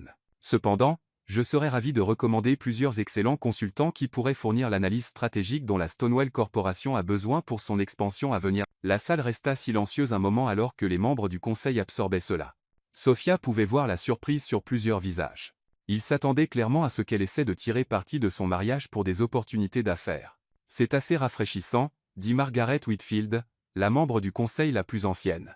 La plupart des consultants cherchent à élargir leur base de clients, pas à recommander des concurrents. Je suis plus intéressé à construire une réputation durable qu'à maximiser les profits à court terme, répondit Sophia. À long terme, des pratiques commerciales éthiques et la satisfaction des clients valent plus que n'importe quel contrat individuel. Après que Sophia eut terminé sa présentation et quitté la pièce, Ethan rejoignit la réunion du conseil pour trouver une atmosphère très différente de celle qu'il avait prévue. Ethan, dit Robert Fitzpatrick, je vous dois des excuses. J'avais des inquiétudes concernant l'impact de votre mariage sur votre jugement professionnel, mais après avoir rencontré votre femme, je peux voir qu'elle est une femme d'affaires remarquable à part entière. Elle l'est certainement, acquiesce Linda Chen. J'ai été particulièrement impressionné par ses normes éthiques. Recommander, de ne pas s'engager elle-même montre une réelle intégrité. Alors, sommes-nous tous d'accord? Demanda Ethan. Plus de questions sur si mon mariage affecte ma capacité à diriger cette entreprise? Je pense que votre femme vient de prouver que, si quoi que ce soit, votre mariage a amélioré votre jugement, dit Margaret Whitfield avec un sourire. Quiconque peut trouver une partenaire aussi intelligente et éthique sait clairement prendre de bonnes décisions. Ce soir-là, Ethan et Sophia célébrèrent dans leur restaurant préféré, pas les endroits à la mode et coûteux qu'Ethan fréquentait autrefois, mais un petit restaurant italien dans l'ancien quartier de Sofia où la nourriture était incroyable et l'atmosphère chaleureuse et sans prétention. À la survie de ta première présentation au conseil d'entreprise, dit Ethan, levant son verre de vin. À avoir un mari qui soutient ma carrière même quand c'est compliqué, répondit Sophia, faisant teinter son verre contre le sien. Alors, quoi de neuf pour Martinez Strategic Solutions? Eh bien, je prends définitivement le contrat de Thornton Industries, et j'ai 2 autres clients potentiels intéressés par mes services. Si tout va bien, je pourrais avoir besoin d'embaucher un associé d'ici la fin de l'année. C'est incroyable, Sophia. Tu construis exactement le type d'entreprise dont tu rêvais. Nous la construisons, corrigea Sophia. Ethan, rien de tout cela n'aurait été possible sans ton soutien. Pas seulement l'opportunité initiale, mais tout depuis. Tu as cru en moi-même quand je ne croyais pas en moi-même. Tu aurais réussi avec ou sans moi, dit fermement Ethan.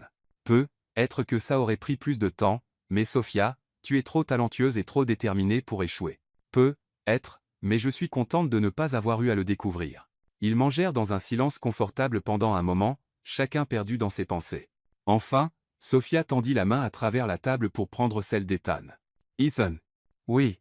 J'aime notre vie. Tout ça. Le chaos, l'attention des médias, les drames familiaux, et les complications d'affaires. J'aime que nous construisions quelque chose ensemble. Même quand les reporters nous suivent au supermarché. Même là, bien que je trouve toujours ridicule que quelqu'un se soucie du type de céréales que nous achetons. Céréales complètes. Apparemment très responsable de notre part, taquina Ethan. Sophia Ritt. J'aime que tu puisses plaisanter à ce sujet maintenant. Tu te souviens à quel point tu étais stressé par l'attention des médias au début? J'étais terrifié à l'idée que tu décides que ça n'en valait pas la peine, admis Ethan, que tu te lasses d'être sous les projecteurs et que tu partes. Jamais, dit fermement Sophia. Ethan, je voulais dire ce que j'ai dit dans nos vœux de mariage. Je suis là pour le long terme, cirque médiatique et tout. Bien, dit Ethan, portant sa main à ses lèvres pour presser un doux baiser sur sa paume. Parce que j'ai des plans pour nous. Quel genre de plan? Le genre qui implique de vieillir ensemble et d'embarrasser nos enfants avec des histoires sur comment nous nous sommes rencontrés. J'aime ces plans, dit doucement Sophia.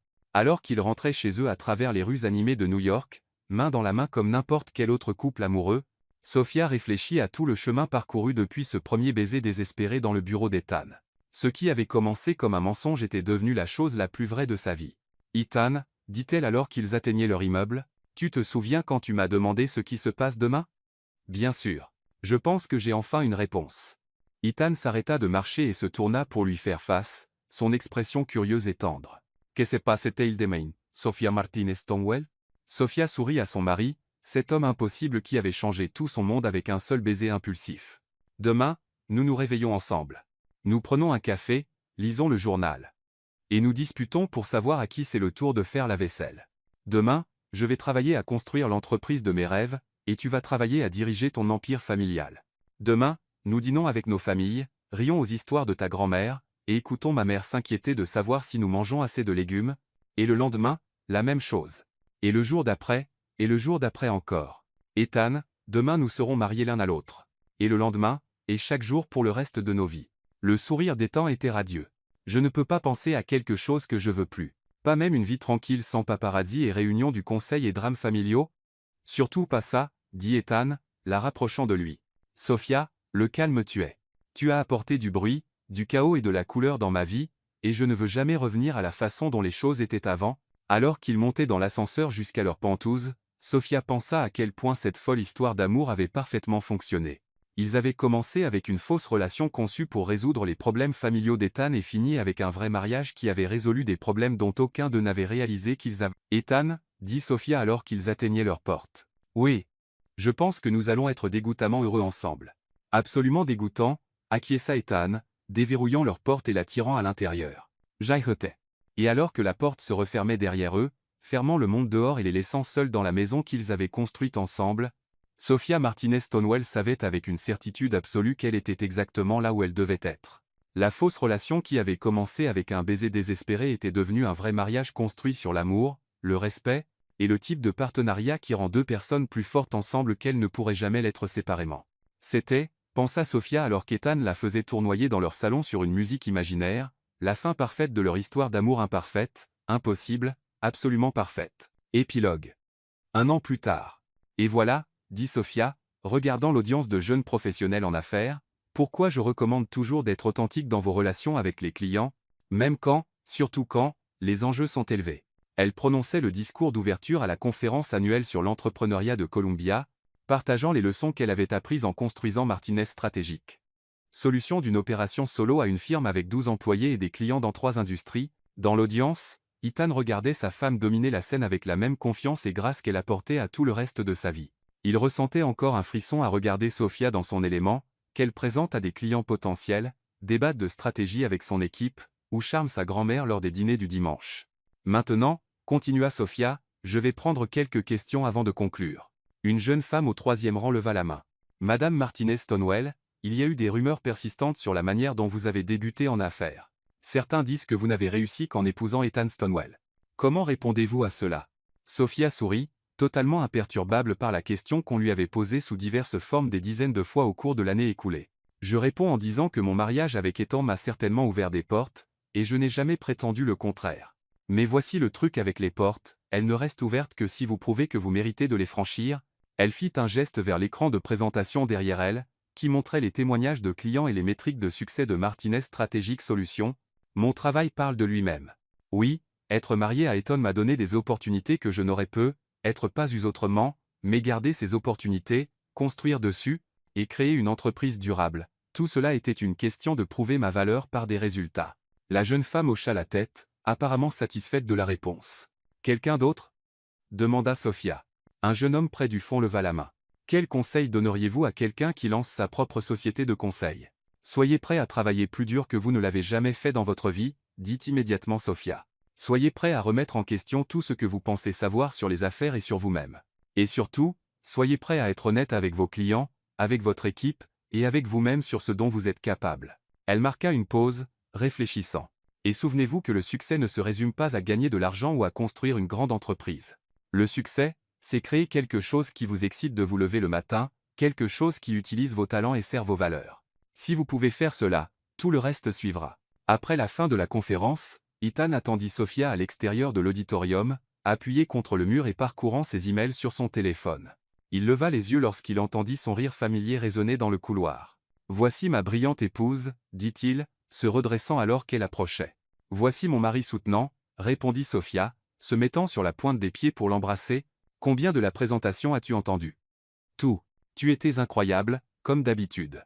Même la partie où cet étudiant a posé la question sur le népotisme. Surtout cette partie.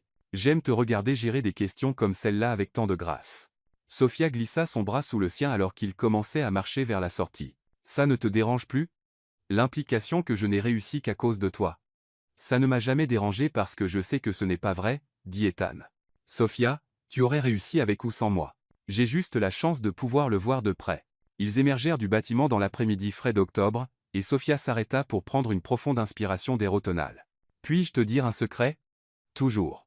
Parfois, je n'arrive toujours pas à croire que c'est ma vie. Il y a un an, je travaillais à temps partiel dans un café et je stressais à propos des prêts étudiants. Maintenant, je donne des discours d'ouverture, je dirige une entreprise prospère, et je suis marié à l'homme de mes rêves. » Crois-y, dit Ethan, s'arrêtant pour lui faire face. « Sophia, tu as gagné chaque partie de cela. Le succès, la reconnaissance, le bonheur, tout ça. Nous l'avons gagné, corrigea Sophia. Ethan, rien de tout cela ne signifierait quoi que ce soit si je ne t'avais pas pour le partager. » L'expression d'Ethan devint douce et émerveillée, le même regard qu'il avait chaque fois que Sophia lui rappelait à quel point elle aimait leur vie ensemble. « Dans ce cas, Madame Martinez-Stonewell, que dis-tu de rentrer à la maison et de célébrer une autre journée réussie dans notre vie totalement improbable, absolument parfaite? » « Je dis que ça semble parfait, dit Sophia, se mettant sur la pointe des pieds pour l'embrasser à nouveau. « Mais d'abord, nous passons chez mes parents. Maman fait des empanadas, et elle ne nous pardonnera jamais si nous sommes en retard. Ouvre la voie, dit Ethan, prenant sa main. Je ne manquerai les empanadas de ta mère. Pour rien au monde. » Alors qu'ils traversaient le campus de Columbia où ils avaient autrefois prétendu s'être rencontrés, Sophia réfléchit à la part de vérité qu'il y avait dans leur ancienne histoire de couverture. Ils s'étaient trouvés grâce à une combinaison d'ambition, de détermination, et de pure chance. Les détails étaient peu, être fabriqués, mais l'essence était réelle. « Ethan, dit Sophia alors qu'ils atteignaient la station de métro. Oui. Je suis vraiment contente que tu aies eu besoin d'une fausse petite amie ce jour-là. » Ethan rit, le son riche, chaleureux et plein de joie. Sophia Martinez-Stonewell, c'était la meilleure pire décision que j'ai jamais prise. Aux mauvaises décisions qui se révèlent parfaites, dit Sophia, serrant sa main alors qu'ils descendaient dans le métro, rentrant chez eux dans leur vie merveilleusement chaotique, magnifiquement réelle ensemble. Et en fin de compte, c'est exactement ce qu'était leur histoire d'amour. Une mauvaise décision qui s'est révélée être la meilleure chose qui leur soit jamais arrivée, une fausse relation qui est devenue la chose la plus vraie de leur vie. Un baiser qui était censé résoudre un problème et qui a fini par tout résoudre. C'était désordonné, imparfait, et absolument magique, comme le sont toujours les meilleures histoires d'amour. Fin.